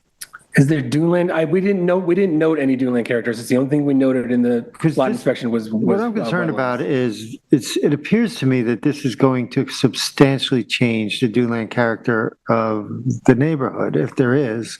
If you look at the profile on C2, on the thing, you can see the existing grade, and it even undulates a little bit like a duneland does. And we're raising that. We're going to wipe that all out, and I'm worried about that a little bit. Yeah, I mean, it's certainly going to be a significant regrading of the property. There's no way around that, I don't think. Putting a sanitary system in the back is going to drastically alter the rear of the property. I mean, it's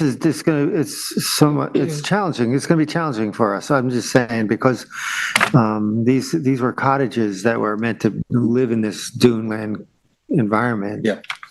Yeah, and I don't know if there's a reasonable alternative for a sanitary system upgrade on this property, given to how high groundwater is.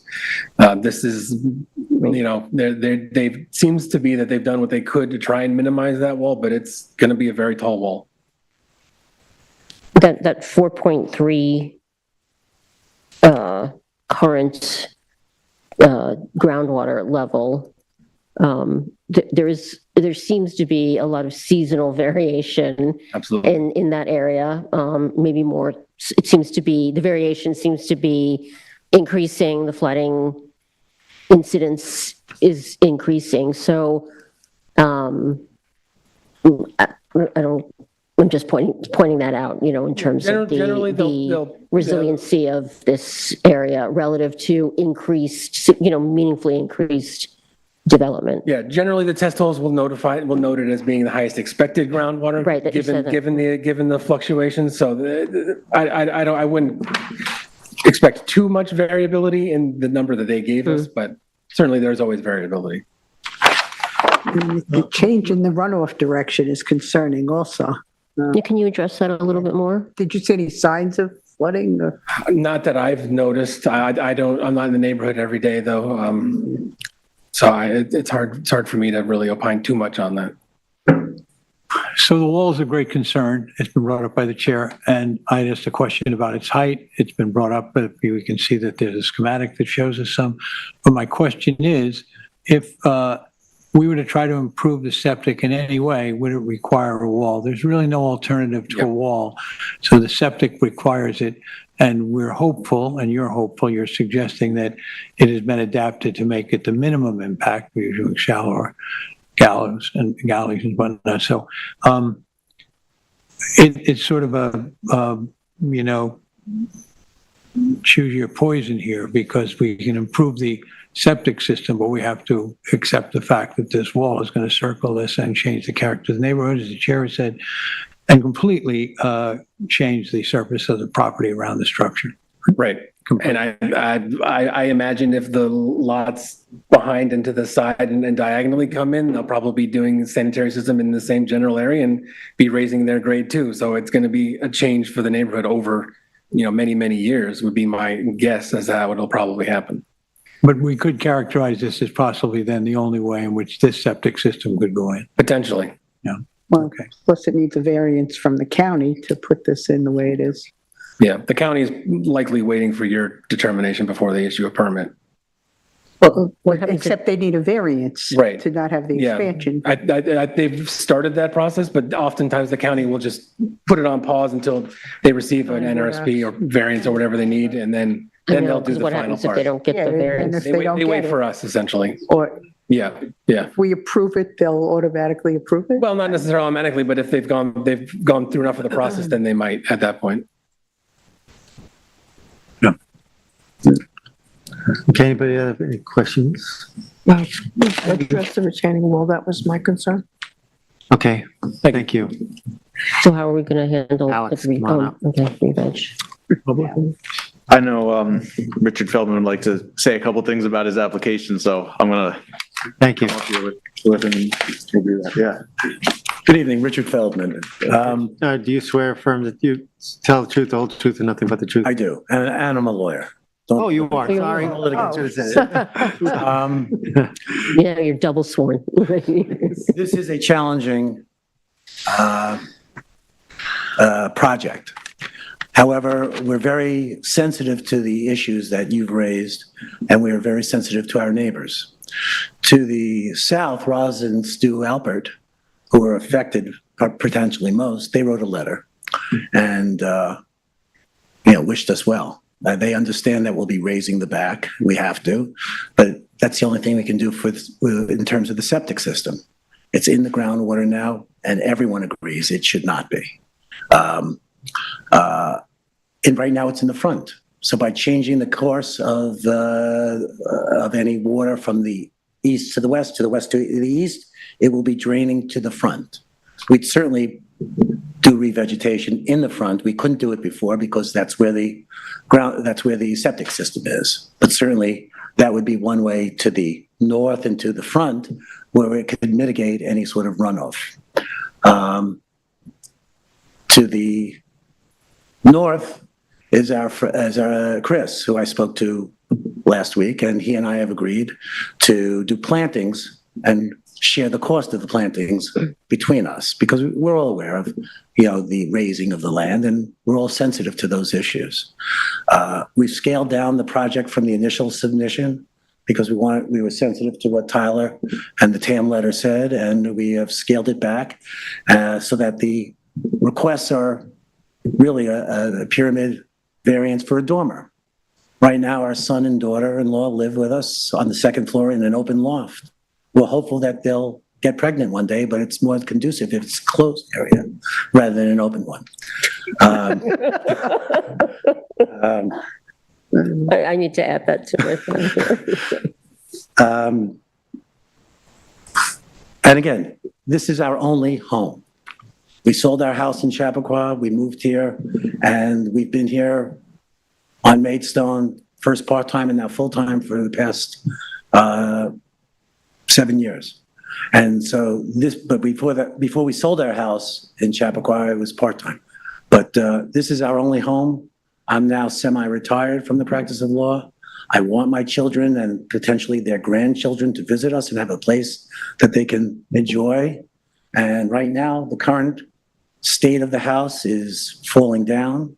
It was built in the late 70s and then rehabbed a little bit in 84. Something needs to be done. The roof is leaking, the deck is falling down, and so we have to do something. And so we wanted to develop this in a way that is in keeping with the character of the neighborhood. This is not a McMansion. It's very modest. It's sensitive to the environment. It installs the latest and greatest septic system because that's a salutary thing that everyone should do, especially in Beach Hampton, where virtually all the septic systems are in the water. If you have any questions, happy to answer them. Thank you. Alex, come on up. Just an observation, maybe. I just want a clarification, maybe, if you will. You're actually reducing the total coverage a little slightly? Correct.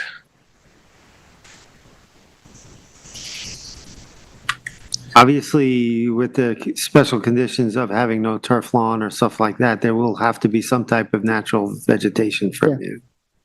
Right? Of course.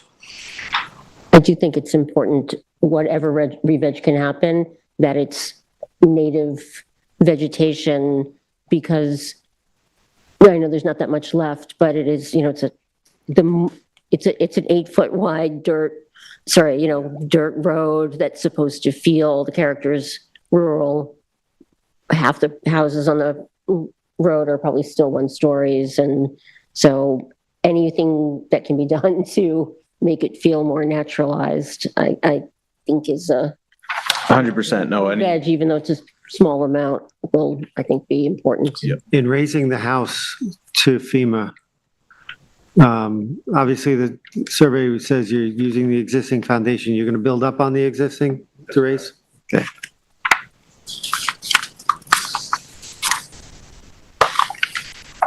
Okay, I have no questions, no further questions.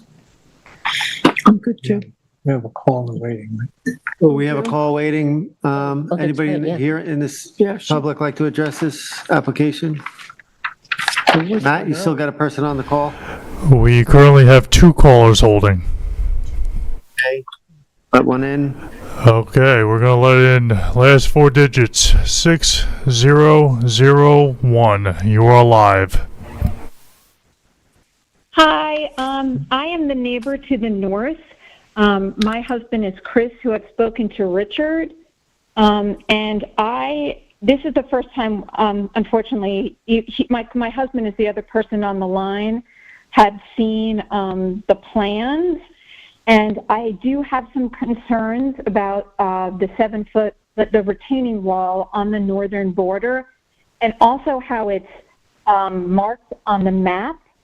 On the plans, I see that it's stating that there is a fence there, and what is actually there is vegetation, which is ours. They're arborvitaes. So I'm quite concerned about the height of this wall. I understand that it's necessary for septic, but we have a window that faces their house. That means we will be now looking at a large wall. And what we see now is vegetation. There's vegetation up and down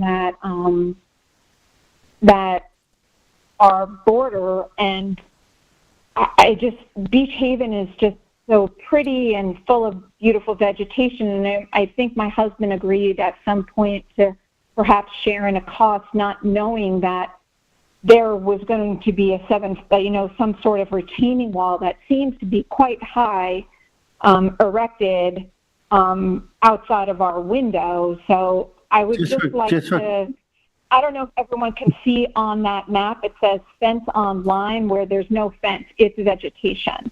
I did put up like a $3 bamboo little fence, but that is on our property. The vegetation is on our property lines.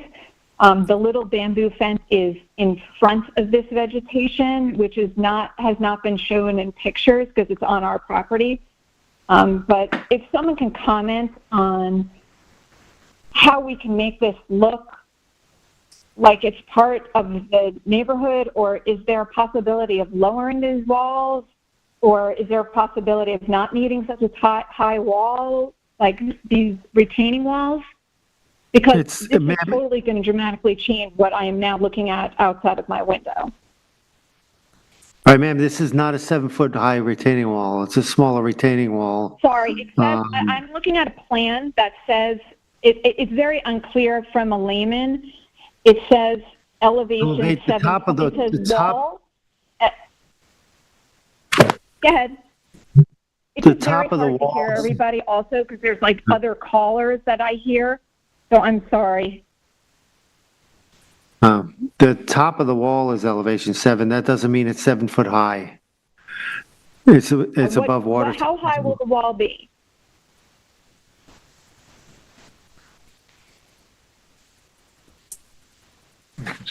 Chair, can you just ask the caller to state their name too? Oh, sorry. My name is Carolyn Suzannin. I am the owner with my husband, Christopher, at 48 Maidstone, which is also known as 25 Central Avenue. We're on the corner lot, so we are north of the proposed renovation, the one house north. Hi, this is Chris DeSuno. I'm the architect. In the middle of the map, in the middle of the map that you're looking at the top of the screen, there are 2 green numbers. One says oops. Sorry. One says TW elevation. That means top of wall elevation is 9 feet above sea level. And the BW elevation at 6.8 is the bottom of the wall, which is where the ground height is, existing ground height. So the difference is 2.2 feet high. Oh, above okay. ground. So when I'm looking at the front where it says wall elevation 7.0. That's above sea level. On the Maidstone side, what exactly is that? Where it says it in green? That's the elevation above sea level. That above, is the elevation above sea level. Above the ocean, yes. That ground wasn't clear to me. So, sorry So the about elevation, that, there's an elevation. I Yeah, so there's an elevation marker right next to that that says elevation 7.0, and then there's a wall elevation of 7.0. So the wall is 0 feet high there. Lucky. Okay, so That where is it says fence intentional. online, what exactly fence Yeah, I think you're reading it online is that wrong, referring but, to? I'm looking Yeah, I at the think- northern retaining wall, proposed retaining wall, and it says fence online where on the Central Avenue retaining wall side. So there's an EL of 7.0 at the northern property corner. I'm not actually here. There at the northern property corner where Tyler's circling, you can see there's an EL elevation height of that blue square, which is the property corner. That elevation of the ground is 7 feet 0. And then there's a green annotation that's right next to that says wall elevation 7.0. So that means that the wall is non-existent at that point. So the chances are we can stop the wall before that just because of grade, but it's drawn that way to indicate that it's going to nothing. So essentially, it's going from Okay, do nothing you to see where about it 3 says foot high. proposed retaining wall fence online? Yes. Ma'am, the retaining wall is going from 0 at the street to about 3 point high at the back of the property line. So at the northwest corner, there's some green annotations pointing at that blue square. The ground is 4.8 feet high and the top of the wall is 10 foot 4. So we subtract 4.8 from 10 foot 4 and that's the height of the wall. So it's tall, It's taller low. there. 3, yes, A little bit taller. a 5'6". Okay, we have your in the concern. I think we should back move on if we can. What's that? I said, we understand your concern, and I think we should move on, if we could. Okay, and what about the dunes in the back of the property? Will those all be regraded? What? The dunes The dunes. in the back of On the this, property. on this lot itself? Is that our Both of our concern? lots. And there was a photo. My husband is the second caller. But All right, why don't we allow him in? Because there is some natural vegetation and some dunes back there. Okay, we'll allow him, let's listen to him. And we got to move on from here, though. We'll listen to him, but we're going to grant him 3 Thank minutes. you. Thank you. Okay, I'm going to mute Caroline, and I'm going to unmute last 4 digits, 1599. You are live. Yeah, hi, it's Chris Suzanne. And yeah, so just to clarify, what would happen with the green giants and the evergreens that are right on the property boundary? And is there not a setback rule for a retention wall? No. No, the answer is no. So the green giants are on There's no which setback rule. property? And what happens to all the trees that are there? That are right on the property boundary? Do they all get removed? Whose trees are they? No, but who's, If you look at the picture that was shown earlier on the driveway side, on the north, there's 4 or 5 green giants, and as you progress west, there's about 6 more evergreens right on the property boundary, and as you go all the way back to the west corner, there's other vegetation all on the property boundary. And I guess my question is, to put in a retaining wall, does all of that get ripped out? And your property should be disturbed. Even though it shares our property boundary, and we weren't asked about it or told about it? Oh, I don't know whether we don't have I can't answer that question, but we understand your concern, and I think we'll have to raise that question. I mean, one of the photos I had that north. Verify the wall. Sorry. I was just saying, I put a photo up of the sort of northwest corner of the property that has really very dense vegetation. I'm assuming Tyler might be able to enlighten us what it is. It was more natural looking. In fact, when I looked at it, I assumed there was probably a wetland in there, but there was no wetland marked.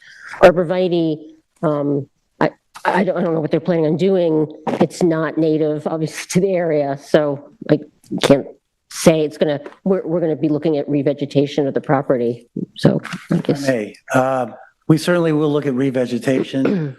Chris, I've been trying to speak with you for the last week and a half. I understand you were away in Florida and your son got injured, but certainly we're happy to work with you. I mean, I know we chatted, just no one ever talked about hold on, guys. the wall and the vegetation. All right, this is not, please do not, you're supposed to address the boards only. It is it's our intention to work with our neighbor. We are good neighbors. Whatever solution they want in terms of vegetation, we have it on one side to the south. We're happy to plant whatever trees or shrubs or bushes they feel are necessary to obscure or be in keeping with the wall so that they're comfortable with it. There are no dunes to the back, and again, we're limited if that's where the septic fields are. I listened from the first or second applicant that you can't put that much on top of septic fields because it interferes with their functioning, but whatever can be done, we'll do. That's our commitment to you. Thank you. Thank you. I think that's it, right?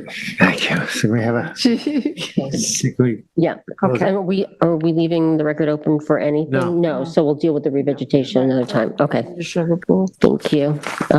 Okay. In the matter of Richard and Michelle Feldman, 52 Maidstone Drive, Amagansett, Suffolk County Tax Map 300-174-6-16, I make a motion to close the public hearing and the record. Second. I concur. I concur. I concur. Thank you. All right, that concludes our hearing. Thank you. Thank you. Okay, we're going to enter our work session now. Board members, we're going to talk about the resolution adopting a final scope in accordance with SECRA for 117 BBA LLC at 117 Bayview Avenue, Amagansett, Suffolk Tax Map number 300-84-1-3.1, and it's to adopt the final SECRA scoping document. We have, each one of us have had a chance to, I believe, read the scoping document. Members, Yes. Are you ready to adopt the final scoping document? Yes. Yes. Yes. Yes. Okay, with that. Amy. We need a motion. Oh, you do the determination or? Yep, he's got it. Yeah, I would like to make a motion to adopt a resolution, to approve the resolution to adopting a final scope in accordance with the SECRA for proposed revetment and residential development project for 117 BVA LLC at Suffolk Tax Map number 300-84-1-3.1. Second. Oh, concur. I concur. Concur. Thank you. Okay. We don't have any administrative. We're going to go into our post-hearing decisions. And we have Kenneth and Heather Dodge at 326 Kings Point Road in Springs, Suffolk tax map number 300-24-4-7. And Brian, you're heading out, right? Yes. Thank you. So soon. Good night, Brian. The size and location is 20,000 square feet at 326 Kings Point Road, Clearwater Beach, Section 1, Lot 61, map number 2715, filed June 4th, 1957, in Springs. The description: to remove existing brick patios, trellis decking, and stairs, and to construct 1,559 square foot of first and second story additions, a 70 square foot entry porch, 766 square feet of decking and covered porch, relocated AC units and associated structures on a parcel of land containing tidal wetlands. The relief sought is a natural resources special permit pursuant to 255-420 of the East Hampton Town, and 2 variances are required for this application. Variances of 27.1 and 9 feet are required from 255-430 of the Town Code to construct a proposed porch and decking, 72.9, and house additions 91 feet respectively, for where 100-foot setbacks are required and any other relief necessary. The zoning district is B residence, AE flood zone, elevation 5, and the secret class is type 2. And this is Member Savarese, Vice Chair Savarese. Okay. This public hearing was held on June 4th, 2024. Dan Michaels was the architect, and he appeared on behalf of the application. A new IA system prepared by D. Landro Andrews Engineering, dated received October 16th, 2023, is also in the file. Survey, East End Land Surveying, last revised September 26, 2023, is in the record. Letter in the file dated May 29th, 2024, with revised revegetation plan dated received May 29th, 2024, which addressed the concerns of the planning department, and it's from Dan Michaels. Dan Michael architect plans are dated received 10/6/2023, 17 pages, and an aerial photo, front elevation photo, and rear elevation photo. There were no callers. Public hearing and record were closed. There is a letter of support in the file from Marietta Gavaris, who resides at 324 Kings Point Road, an adjacent parcel to the subject property.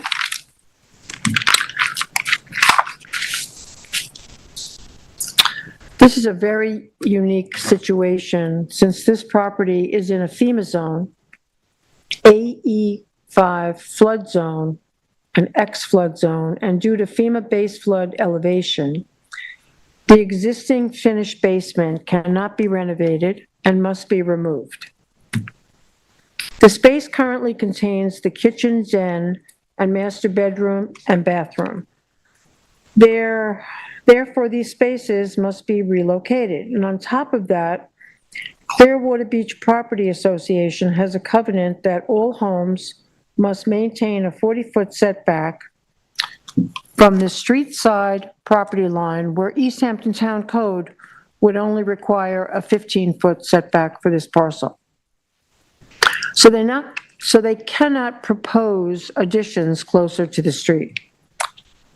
The Clearwater Beach Property Association did approve removing the existing pergola and terrace on the street side to be replaced with the front porch mudroom addition, but did not approve a second story or larger first floor addition that would be any closer to the street than what already exists.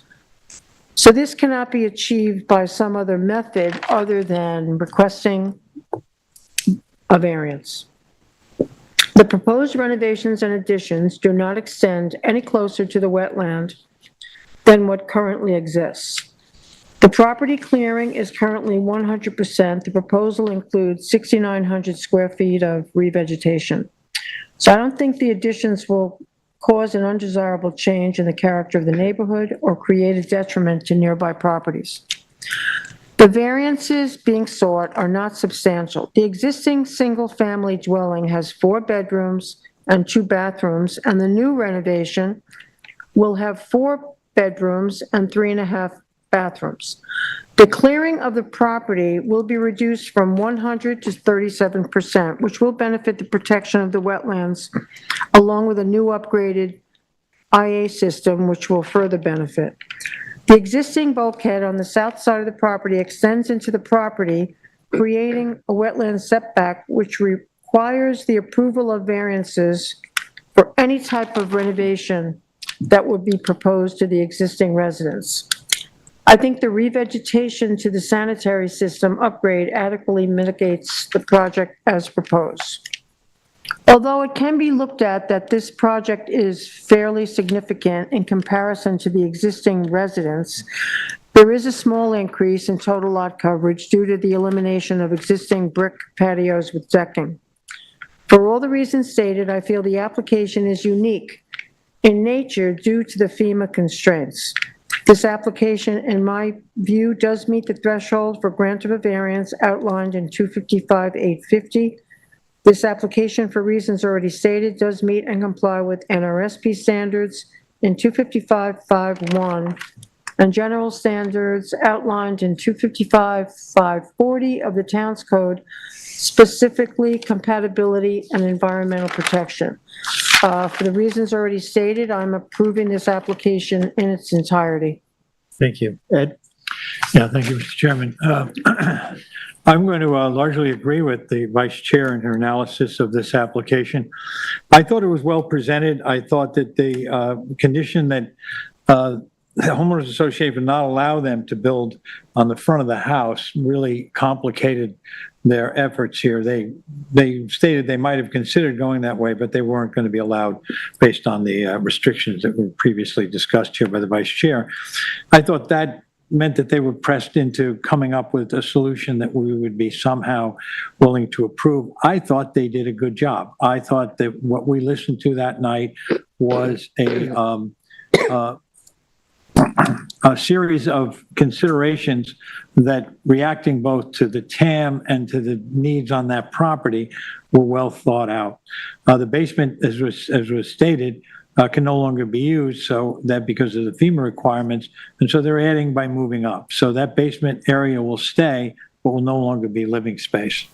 I thought that the making it FEMA compliant caused that. I see, it's only a separate, maybe I've got this wrong, 815 foot of total space is being added, and eventually we have, is that right, 815? Yeah, that's what I have, and 4 bedrooms. So it's, and there's a minimal increase in coverage here. The new IA system, of course, is a plus, and it's something that we can look to. There was also the idea that they're not making it any closer to the wetlands, and that what we're going to get here is some the clearing area reduced. I thought that there were several places that they could have gone with this application. I think they did go there. They're asking to increase the size of their house. I think they've done it in about as intelligent a manner as you can, given the constrictions on that piece of property. So I'm largely going to agree again with what the Vice Chair said, and I think that this was an application. All applications like this are challenging to a point, but I think that they did a very constructive job of going through, offering back to us some givebacks on how we might improve the environment. And I think it's a net plus when we're done, with the reduced clearing and the new IA system. So, Mr. Chairman, I'm willing to approve this application at this time. Terry? Okay, I'm in agreement. I just have a couple of different comments. I too think that Mr. Michaels did an excellent job on architecting this. It's unfortunate about the FEMA rule changing. The setbacks actually are going to be greater setbacks on the water side. The setback is changing from 62 to 74 feet. Once the project is done, they're also eliminating part of a driveway. Right now, they have 2 driveways. They're going to eliminate think it's the one on the west, where the septic went. Yes, that's right. And the septic is already done, actually, Yeah, too. because they ran into the condition of the original septic, which was on the water side, failing. So they actually had to get that done prior to our hearing, but we're planning to do it regardless. It's additional 815 as far as the size. The bedroom count is remaining the same. They had to take what was in the basement today and move it into another location, and they are adding one bathroom. But, so to be able to do that and have that 815 feet, it's really, most of that is moving from the basement up to the back addition. The re-veg, originally their plan was a 6,900 re-veg plan, which was updated to 8,345 feet of re-veg, and that brings it actually into conformity for the HPOD district, which is fantastic. Yeah. Anyway, so they meet all the natural resources standards. I don't know if we have the re-veg plan, if that's a condition, but I too am going to approve this, and I think I commend Mr. Michaels for coming up with a great plan. Yeah. Thank you. Thank you. So I agree with all my fellow board members and the vice chair, and won't repeat very much, but I thought the applicant's agent did a very good job explaining through the different designs that they thought about. It did seem that it's probably close to the minimum necessary of what they need, obviously, to deal with losing that significant amount of living area in the basement. Even though the house with the expansion gets sort of much closer to one of the neighbors, the way they designed the house, where it's taller in the middle and then it's one story on the side, I think is a nice way to protect the character of the neighborhood and lessen its impact on the neighbors. And, for me, the things that have been talked about, the setback to the wetland improves, I think, by about 10 feet, getting the property revegetated to HPOD standards. And I also, the removing all that brick patio on the ground, and I think even raising, they're going to have now more of a raised deck, which I think consolidates the activity, and gets that brick off the ground. So I also think it meets the variance standards, the natural resources standards, and I will approve the application in its entirety. Thank you. I agree also with my fellow board members. I don't really need to add anything. You did a good job. I do think at the end of the day, this is a win-win for the town with environmental conditions improving and coming into HPOD. Can I just make a comment? I know with these homeowners associations, their setback was 40 feet. It's sort of, we really don't, our town code trumps that. So we could have done this differently or denied some things. However, just made again, going back to the architect's plan, he did such a good job that I have no problem, It was just an additional hardship for it is the an interesting, it is a strange thought, because with that homeowners association must have been existing prior to the adoption of NRSP. But it's an interesting question, what trumps what. But no, I think we've run into this before, not very often, but we have, and our code would take precedence if we so decided that. However, like we all said, this was a great plan. There's no need to do that. All right, thank you.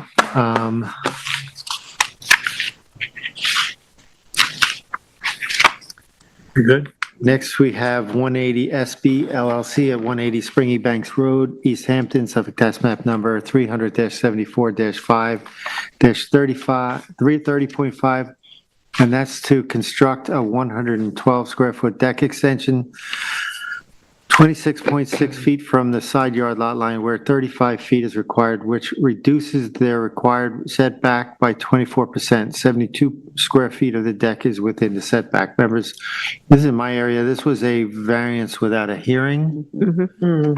So let me just go through it with you. We do have a TAM on this. Again, they're seeking a side yard setback. I'm going to recommend approval of this application, and I think it's a unique property, and I'm going to read the part of the TAM that I think describes it as being unique. And the subject property is located on this north side of Springy Banks Road, and it's contiguous to the southwestern portion of 3 Mile Harbor. The application in front of the ZBA proposes to construct a covered deck expansion on the southeastern side of the residence within side yard setbacks. The adjoining property affected by the variance is under common ownership, and I think that's what makes it unique here, and contains accessory structures that are permitted to exist without the presence of a principal structure, which is also unique, because under 255-1120C. The planning department does not anticipate any environmental impacts from the proposed work that are not already associated with the existing conditions on the property. As per the town attorney's office, the 2020 archaeological study in the file is sufficient for the work proposed in this application, and an additional study is not needed at this time. With that statement, I feel that it does meet the variance standards and recommend approval. Wants to go? I'll go. I don't disagree with any of that. I too am looking to approve it. Thank you for reading that part of the TAM. We won't have to read it again. But it's all good, and I too am approving it. Thank you. Jane? Jameson, there is a posting requirement for this. Do we have any verification that it was posted? I think we had that discussion when we talked about whether it should be a variance without hearing. I have no verification. I don't know what the usual process is. Does somebody go out and look? Does that matter? I can take it. Yeah, I'm not sure. I could take a look to see if we have the scanned version of the receipts.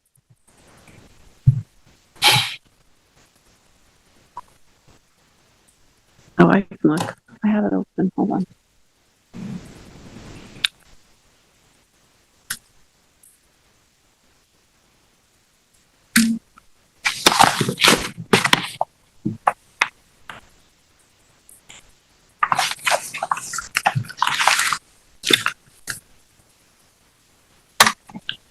Yeah, there's an affidavit in here. Oh, okay. Affidavit of service and posting from. I just wanted to confirm. No, I know. Okay. May 17th. Does that make sense?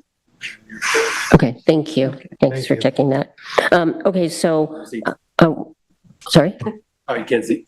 Yeah, they're up. Oh, okay, thank you. Excellent. Yes, I agree so far with what's said. I think because it's a sort of squaring off, for lack of a better word, between two parts of the deck. I'm not always loving giving side yard setback relief, but this would seem to make sense because it does square out decks that are basically already there. And so I think it is fine and meets standards, and I will approve this. Thank you. Vice Chair? I agree with my fellow board members. This is, as Chairman Deline noted, a very unique property, and there will not be any environmental impacts associated with this project, so I'm going to approve this application. And I'll agree with my fellow board members. I thought that the paragraph that the chair read in summarized what our concerns would be. The two primary points was the common ownership and the comment that the planning department does not anticipate any additional environmental impact. So I'm willing to approve this application. Thank you. Good, council. Next, we have Sunshine Dunes at LLC at 2016, 2020, and 2024. Montauk Highway, Amagansett, subtax map number 300-130-2-8.2, 8.3, and 8.4. The size and location is 320,205 square feet, 7.3 acres approximate. Proposed total for 2016, 2020, and 2024 Montauk Highway and Amagansett. This description is to merge 3 single and separate lots and construct a 10,503 square foot, 1 and 2 story residence with 6,319 square foot of terraces and decks, including roof decks, a swimming pool, sanitary system, gravel driveway with security gate, and 4-footpath to the beach on a property containing freshwater wetlands, barrier dunes, secondary dunes, and beach vegetation. The relief sought is a natural resources special permit pursuant to 255-420 of the Town Code. The residential improvements have been proposed 136.9 feet from the barrier dune crest. A 57.7-foot variance is required to allow the driveway gate to be installed. An estimated 42.3 feet from the wetlands where a 100-foot setback is required. The residence and sanitary system have been proposed more than 200 foot from freshwater wetlands. The zoning district is A3, residence velocity elevation 17, AE elevation 10, and X flood zones. The secret class is type 2. And this is in member Maring's. Yes, it is. Thank you, Mr. Chairman. The public hearing was held on June 4th, 2024. No members of the public participated to offer comments either in opposition or in support of the application. As the chair mentioned, this is an application for new development on 7.3 acres of previously undeveloped, dune land and bluffs in Amagansett out on the Napeague stretch along the Atlantic Ocean. These 7 acres are part of this application represent 3 lots that will be merged of a 4-lot subdivision created back in 1982 that totals over 10 acres. The merged lots as part of the application certainly represent a significant swath of pristine dune land, protected dune land vegetation, as well as important natural topography and significant dune structures, and increasing rare dune land vegetation. And as the chairman had noted during the hearing, it's spectacular, both the primary and the secondary dune structures. As Brian Frank told us, the most important and pristine vegetation is on the 2 ocean-facing lots, while the front lot has been partially degraded by a large swath of invasive Japanese pines. This requires the natural resources special permit and 1 variance. The applicant was represented by Richard Whalen of Whalen Filer. In addition, 2 representatives of the architecture firm West Chin were present to answer more technical questions about the design. The individual applicant behind the LLC who owns it, Mr. Steve Berkson, was present at the hearing, though he did not speak or offer comments. This application, as we learned, had gone through a couple of iterations prior to getting to hearing with this board, started with a different architect, a somewhat larger design. And as I understand it, the applicant's agents were constructively engaging with the planning department along the way. And that helped, I think, reshape the application in some positive ways. There was a decision to shift the house in a somewhat more easterly direction compared with the first set of plans, as I guess the town felt that it was a priority to protect as much of the most pristine and important back dune area on the western section of the property. During the hearing, we did explore briefly if there was consideration of an alternate location to shift even further west. However, the applicant did say that wouldn't, because of there's a drop in the topography and the elevation on that side, and it would have then required, I guess, height and pyramid variances for the design they had. The public hearing and the post-hearing deliberations, we are working off the latest survey from Saskis, dated May 22, 2024, as well as a supplemental aerial plan dated 5/28/24, which puts the view of the new construction superimposed on the landscape. The West Chin architectural plans we looked at are December 18th, 2023, but revised May 28th, 2024. There was a significant construction protocol dated May 28th, 2024, although it was unclear who authored it, and I guess the most revegetation plan from Grimes I want to double check this date, but 12/14/23. Brian Frank spoke on behalf of the planning department, and his TAM was dated May 14th, 2024.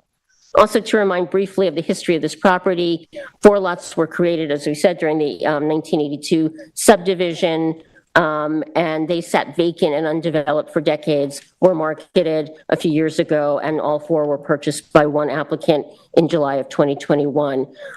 We do not know if the town CPF, county, or state ever considered acquiring this swath for conservation, but we know definitively no one did, and therefore this is a legally developable set of lots and not something the board can change. And I say that because I know the public, and as you call them, Mr. Chairman, our fans, sometimes look at this type of land and say, oh no, but this is a developable, is that the right word, piece of property. So the 3 lots merged are known as 8.2, 8.3, and 8.4. And the other lot, 8.1, is not part of this application, although it will now provide an easement to accommodate part of the driveway so that the driveway could move further from the wetlands on the property 8.1. That we do not know. They've said for now nothing is happening on that 4th lot. It's not a part of this application, but we don't know what we might see there proposed in the future. The total area of the merged lots is 7.3 acres, but per East Hampton Town Code, excluding land seaward of the dune crest and excluding the wetlands, relevant lot area for our discussions is 4.79 acres, or 208,499 square feet. The house and the structures, according to the survey, will abut or touch the CHA line, but it is still a good fact that nearly every planned structure as part of the project is at least just landward of the CHA line. The house will be on pilings. We did note during the hearing that there is not yet a pilings or foundation plan in the file. I guess we'll address that later. I take into account in my deliberations the following dimensional coverage and clearing proposed amounts. Total GFA proposed is 10,503 square feet, though I note that the massing and area of the house will exceed that as there appear to be 2 attached garages and some other areas shown in the plans that add to the size and footprint, but do not count towards the calculation of GFA under our code. Also, the living area, I don't know if there is any living area that's greater than 15 feet high, so I don't know if there's been a need to count any area double in the GFA. We know max GFA per East Hampton Town Code theoretically would be 20,000 square feet. Of course, max allowable GFA is a dimension that can only be considered as of right on properties without material, natural resources, or environmental constraints. Or applications that are not in jurisdiction of this board. So 20,000 square feet is not a definitive marker on which to base a relative decision. However, it is still a reference point for context. The total decking amounts to 6,319 square feet, but a majority of that is raised off the ground with 2 roof decks and assorted second-story balconies. I note that there's a 750 square foot pool, which is constructed on the roof, something of a novelty, but putting the pool and its related patio area on the roof, in this case, appears to represent what would otherwise have been more sprawl in this project and lessens likely disturbance to the natural resources. Total building coverage will be 10,143 square feet, and total coverage, including driveway, is 18,503. Of the 10,143 building coverage, a meaningful amount, though I can't cite the exact percentage, is related to second-story 4-volume structures that are cantilevered over the ground and go beyond the roof, the roof story, so they're not touching the ground. Total clearing and disturbance for construction to do the project will be 0.81 acre or 35,446 square feet, which is 17% of the code-based lot area. And it would be a modest 11% of the entire 7.3 acres combined. But the portion of the disturbed area will be revegetated. So final proposed clearing is 21,550 square feet, or just 10.3% of the total code-based lot area. I also take into my deliberation that Brian Frank, the town's chief environmental engineer and one who knows this property in depth, has referred to the revegetation plan as, quote, excellent. So taking all these facts and elements that underlie my deliberation, I now turn to look at this application relative to the NRSP code standards, which we must meet, which the application must meet to allow us to grant the NRSP, particularly 255-551. This is, on paper, this is a tricky one because it reads, all structures and uses shall be located upland and shall be located so that no natural feature, resource, or system designated in 255-412 will be diminished in size, polluted, degraded, or lost, or placed in peril, and that alternative reasonable uses of the property are determined not to exist.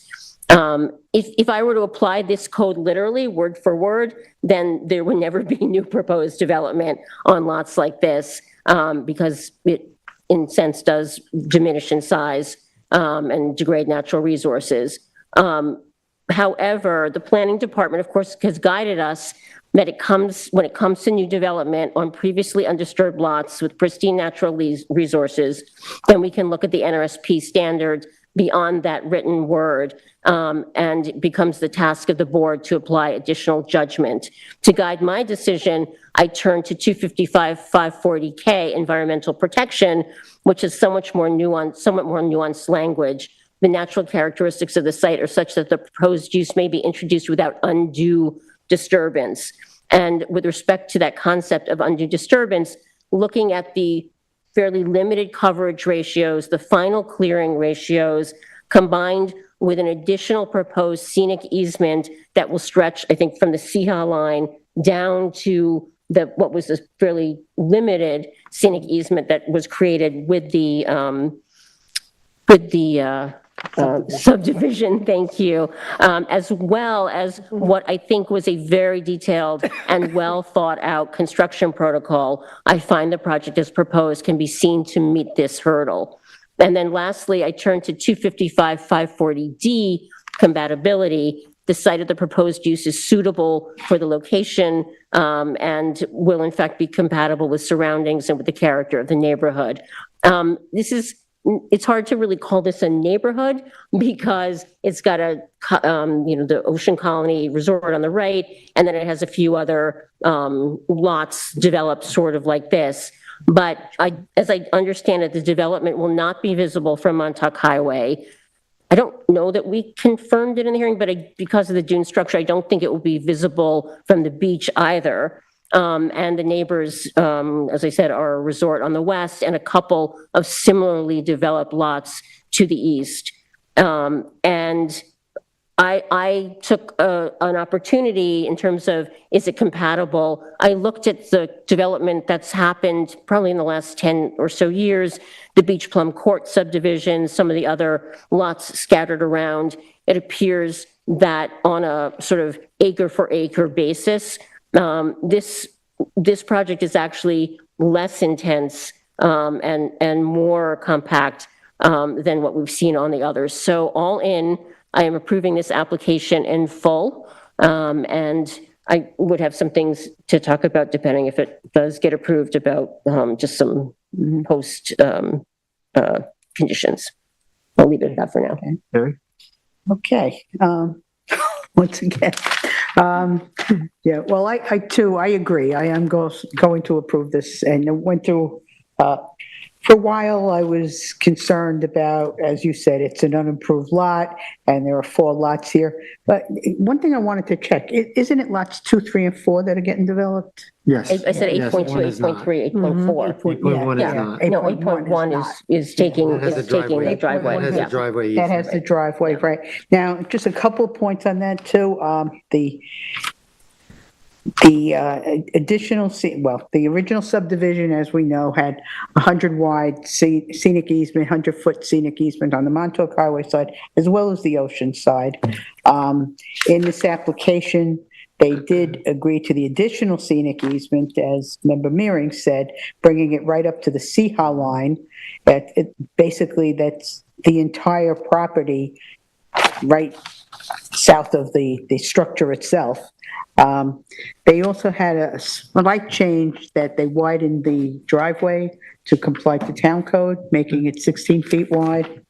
And there was a concern in the TAM about the disturbance on the west side that was somewhat addressed. They ended up moving the generator to the eastern side of the property so that there would be less disruption on the western side to keep that. So there's more than 80 feet now on that western side that will remain preserved.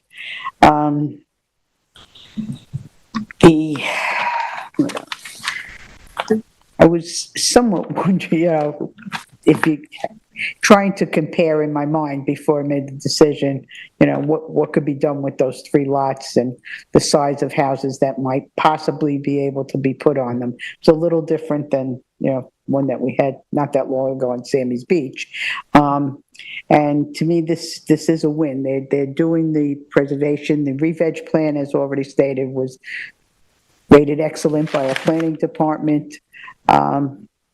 So I too am approving this. I think it meets all the NRSP standards. I wish the house was maybe a little smaller, but the way it's designed with the open scape, it doesn't seem to be disturbing, or that's going to create any kind of disturbance in the area. Thank you. I too am approving it. Denise? Yes, thank you. Before us is a request to merge 3 single and separate lots to construct a 10,503 square foot residence. Project is before us for an NRSP since there are no variance requests except the wetland setback variance for the driveway gate. The applicant is offering a significant environmental improvement to this site. You're merging 3 lots, eliminating 3 houses, 3 septics, and 3 driveways. The applicant, by enlarging the lot and reducing the density, is improving the site environmentally. The applicant has agreed to a very long list of conditions, if this is approved, including a very detailed construction protocol, a scenic easement being established seaward of the coastal erosion hazard area boundary, a driveway easement. Disturbed areas shall be revegetated as per a very robust plan submitted by James Grimes Landscape Design Plan. A moratorium on all construction activities will be established between April 1st and August 31st in any calendar year, and there are many other conditions of approval. The proposed improvements conform to all town zoning requirements, including height, pyramid law, yard and dune setbacks, wetland setbacks, clearing and coverage. The proposed house is within the allowable GFA. With the reduction in density and combining 3 lots, more than 7 total acres, and a house design that requires no variance makes this project compatible with the purposes of zoning and does protect natural resources from any degradation. For all the reasons stated, I am approving this application in its entirety. Thank you. Ed? Yeah, I want to thank my fellow board members for covering this so completely. I think this is an interesting one. When it first came to us, that it's challenging doing anything on the ocean, especially in Amagansett. It's so sensitive. We talk a lot about dune structure. We talk a lot about vegetation and trying to maintain it. I'm going to agree with my fellow board members that when we get 3 lots merged together in one single house, and the design of the house was key. I think it was mentioned before by Member Berger. The design is such that I think that they did what they could to make this as compatible with its natural environment as we might expect. It's a 10,000 plus square foot house, I understand, and that's sizable. 3 lots, minimum disturbance, as was mentioned, only 1 variance, and that's for a gate, which, we can certainly understand maybe the need for that. I think the driveway was something that's was laid out in a way that was trying to follow natural contours, we were told, and additionally eliminates that straight run airstrip kind of architectural feature that can happen in houses, that this is a much more desirable aesthetic effect. I think a number of other things have already been mentioned, but were key to me, that the terraces were largely in roof spaces. There's 6,319 feet of them. But in conjunction with that, there'll be no lawn, no sod, no exterior play areas added, so that we do not have, a proposal here that then wants to turn another so many thousand square feet into a playground or any other kind of exterior activity. I think that it was already mentioned that the IA system is in its best location. I think all improvements being north of the CHAR line, except for the pathway to the beach, is a key. I'm sure there's a temptation to want to move the house further forward, but I think that both the applicant and the architects have avoided that and put it in a place where it would be most compatible with our desires for the lot.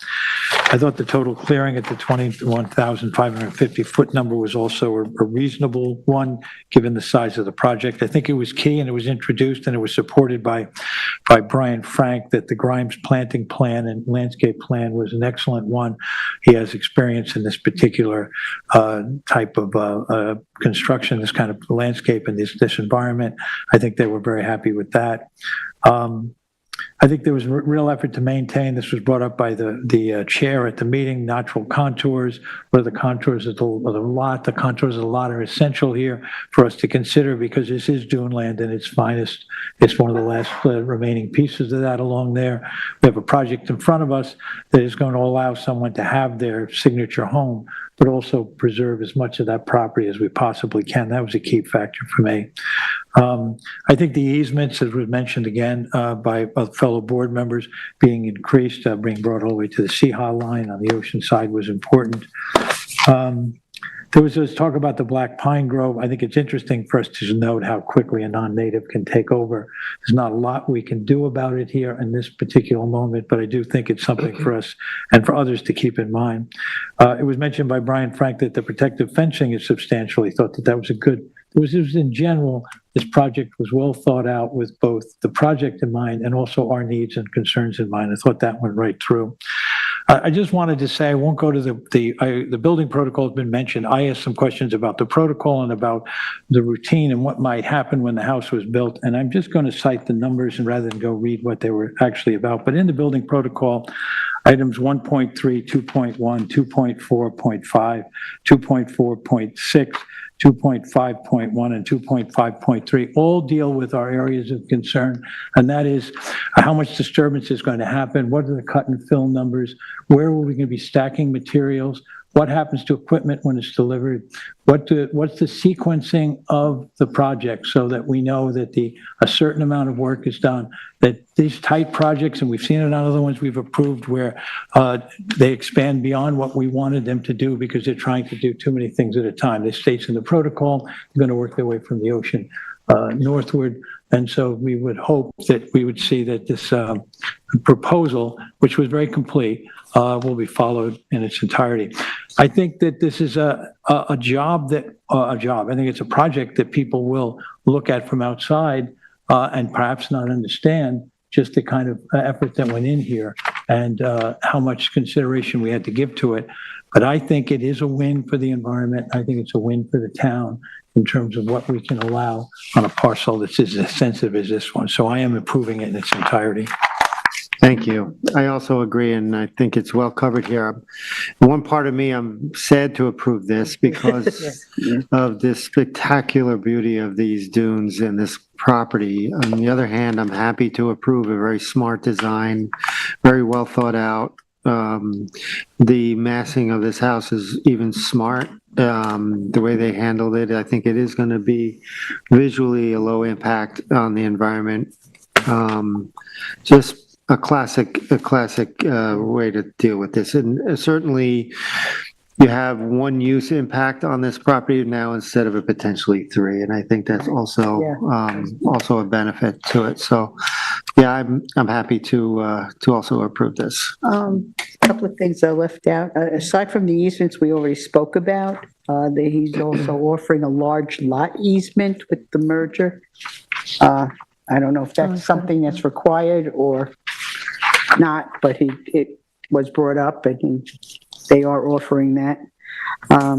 The one thing about there was a discussion that they wanted the easements once our zoning board attorney approved the easements, that they could move forward to get the permit.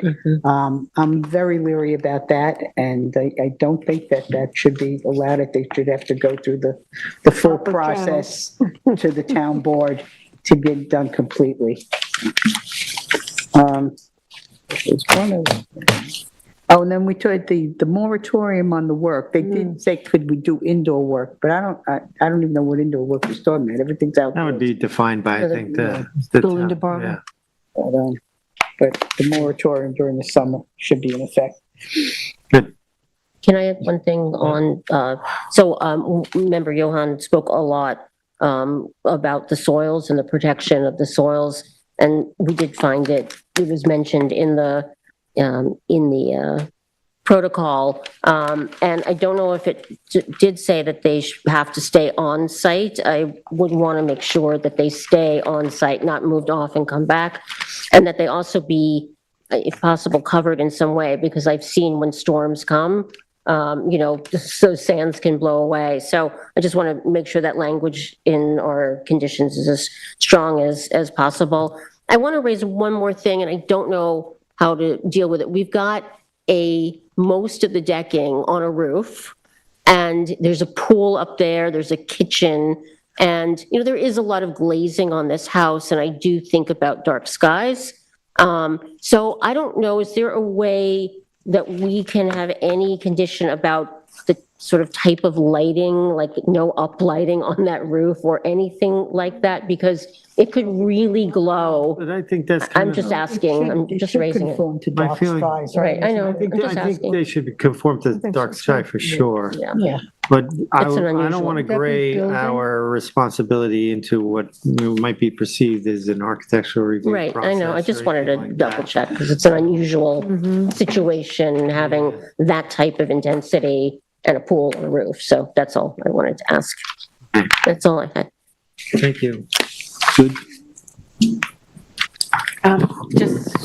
We didn't go through all of the conditions in the TAM, but I'm assuming those. They accepted all the recommended conditions. I do remember him saying that, yeah. Great. Then we are good. Thank you. And just remember, Marion, it does say clearly in the protocol that the soils are to stay on. They're staying on, right? That was, I think, 2.1. Yeah. You can find it in the protocol. It is there. Thank you. We have the draft minutes of July 9th, 2024. Yeah, and June 25th, we tabled it That's correct. last week. So first, I'll start with June 25th to make a motion to approve the zoning board of appeals minutes, draft minutes from June 25th, 2024. The East Hampton Town Zoning Board of Appeals. I'll second it. Concur. And then make a motion to approve the draft minutes from July 9th, 2024 for the East Hampton Town Zoning Board of Appeals. Second. Concur. I concur. Concur. Thank you. We're going to move on to resolutions. We have, we're not doing 22. We have John Zuccotti at 91 Waters Edge, Spring, Suffolk Tax Map number 300-83-7.8. The purpose of this application was to reconstruct 97 linear feet of an existing bulkhead in place and kind, and to allow existing slate walkways, fences, AC units, outdoor shower to remain on a parcel containing bluff and tidal wetlands. Their relief sought was for a natural resource special permit and 2 variances. The board approved the entire application, except Member Berger did not approve the issuance of a natural resource special permit to allow the wire fencing to remain in place on the bluff. Member Johan was not present at the public hearing, but he did view the recording and proceedings and was able to render his determination while we were reviewing it. So I'd like to make a motion to approve this application for this determination as written for John Zuccotti. Give me an address. Where are you? 91 Waters. 91 Waters Edge Springs, Suffolk County Tax Map Number 300-83-7-8. Make a motion to approve the determination as written. Second. I concur. I concur. Concur. Thank you. Next, we have Denson Michael at 414 Old Montauk Highway in Montauk, subject tax map number 300-22.1-3.1. Okay, so this one is mine. And as you know, this was a very constrained, a very large lot, but heavily constrained by wetlands surrounding the entire property. It was to renovate the house. The house was very old, did need repair, and had a one-bedroom and a loft in it originally. So there was an addition that was proposed, an IA septic system that is actually mitigation. They came in the application just under the 50% rule. And one of the big items on, sticky items, I guess, on this was the pool. There was a lot of discussion on this application. As you know, they came in with more and more mitigation. The lot they ended up offering a 79,000 square foot scenic easement to cover the entire wetlands around the property, take down a garden and revegetate, extensive revegetation in addition to the septic system. And this was a unanimous approval. Now, there are a couple of changes that council says she has to tweak on this application. I don't know, do you want to mention them or? Yeah, there was a draft circulated. Then Terry asked if I could be more specific and add the removal of the sheds. That was circulated. So that's the version that the board has looked at. After that, Denise asked if I could add the removal of the garden area specifically and the re-veg of that area. So I added that, but it wasn't circulated to the whole board. So that would be as modified. I then got a email from Jane asking to add specifically the 79,000 square foot scenic easement into a specific paragraph, which would have been paragraph G4. It is in G6. So I don't know if the comment was, and this all just happened last minute, so I'm just trying to work through it so we don't have to like hold off. That is in the paragraph where the board finds that adequate buffer yards and screening can and will be provided to protect adjacent properties and land uses from possible detrimental impacts of the proposed use. So I note the applicant will establish a large 79,000 square foot scenic easement over the wetlands. I don't know if you also wanted it. It's there. The only it's reason close. I had said in the factors about natural resources special permit, because it was one of the real reasons for kind of supporting the approval of that, but I'm not fussed about it. That's the only reason I had said. Okay. So I would make them approve as amended. As amended, and so that would mean we've already made Terry's, Denise's is in there, but because Jane's point was already in there somewhere else, it will be the version that has Yep. Oh, be as amended. Okay, still as amended, just because the whole board, I didn't circulate Denise's to the whole board yet. Okay. But I made those changes if the board is okay with it. You also discussed at length the mitigation of the garden, so I think it's appropriate to be in there. Okay. And so for the application of Michael Denson at 414 Old Montauk Highway in Montauk, tax map 300-22-1-3.1, make a motion to approve the determination as amended. Second.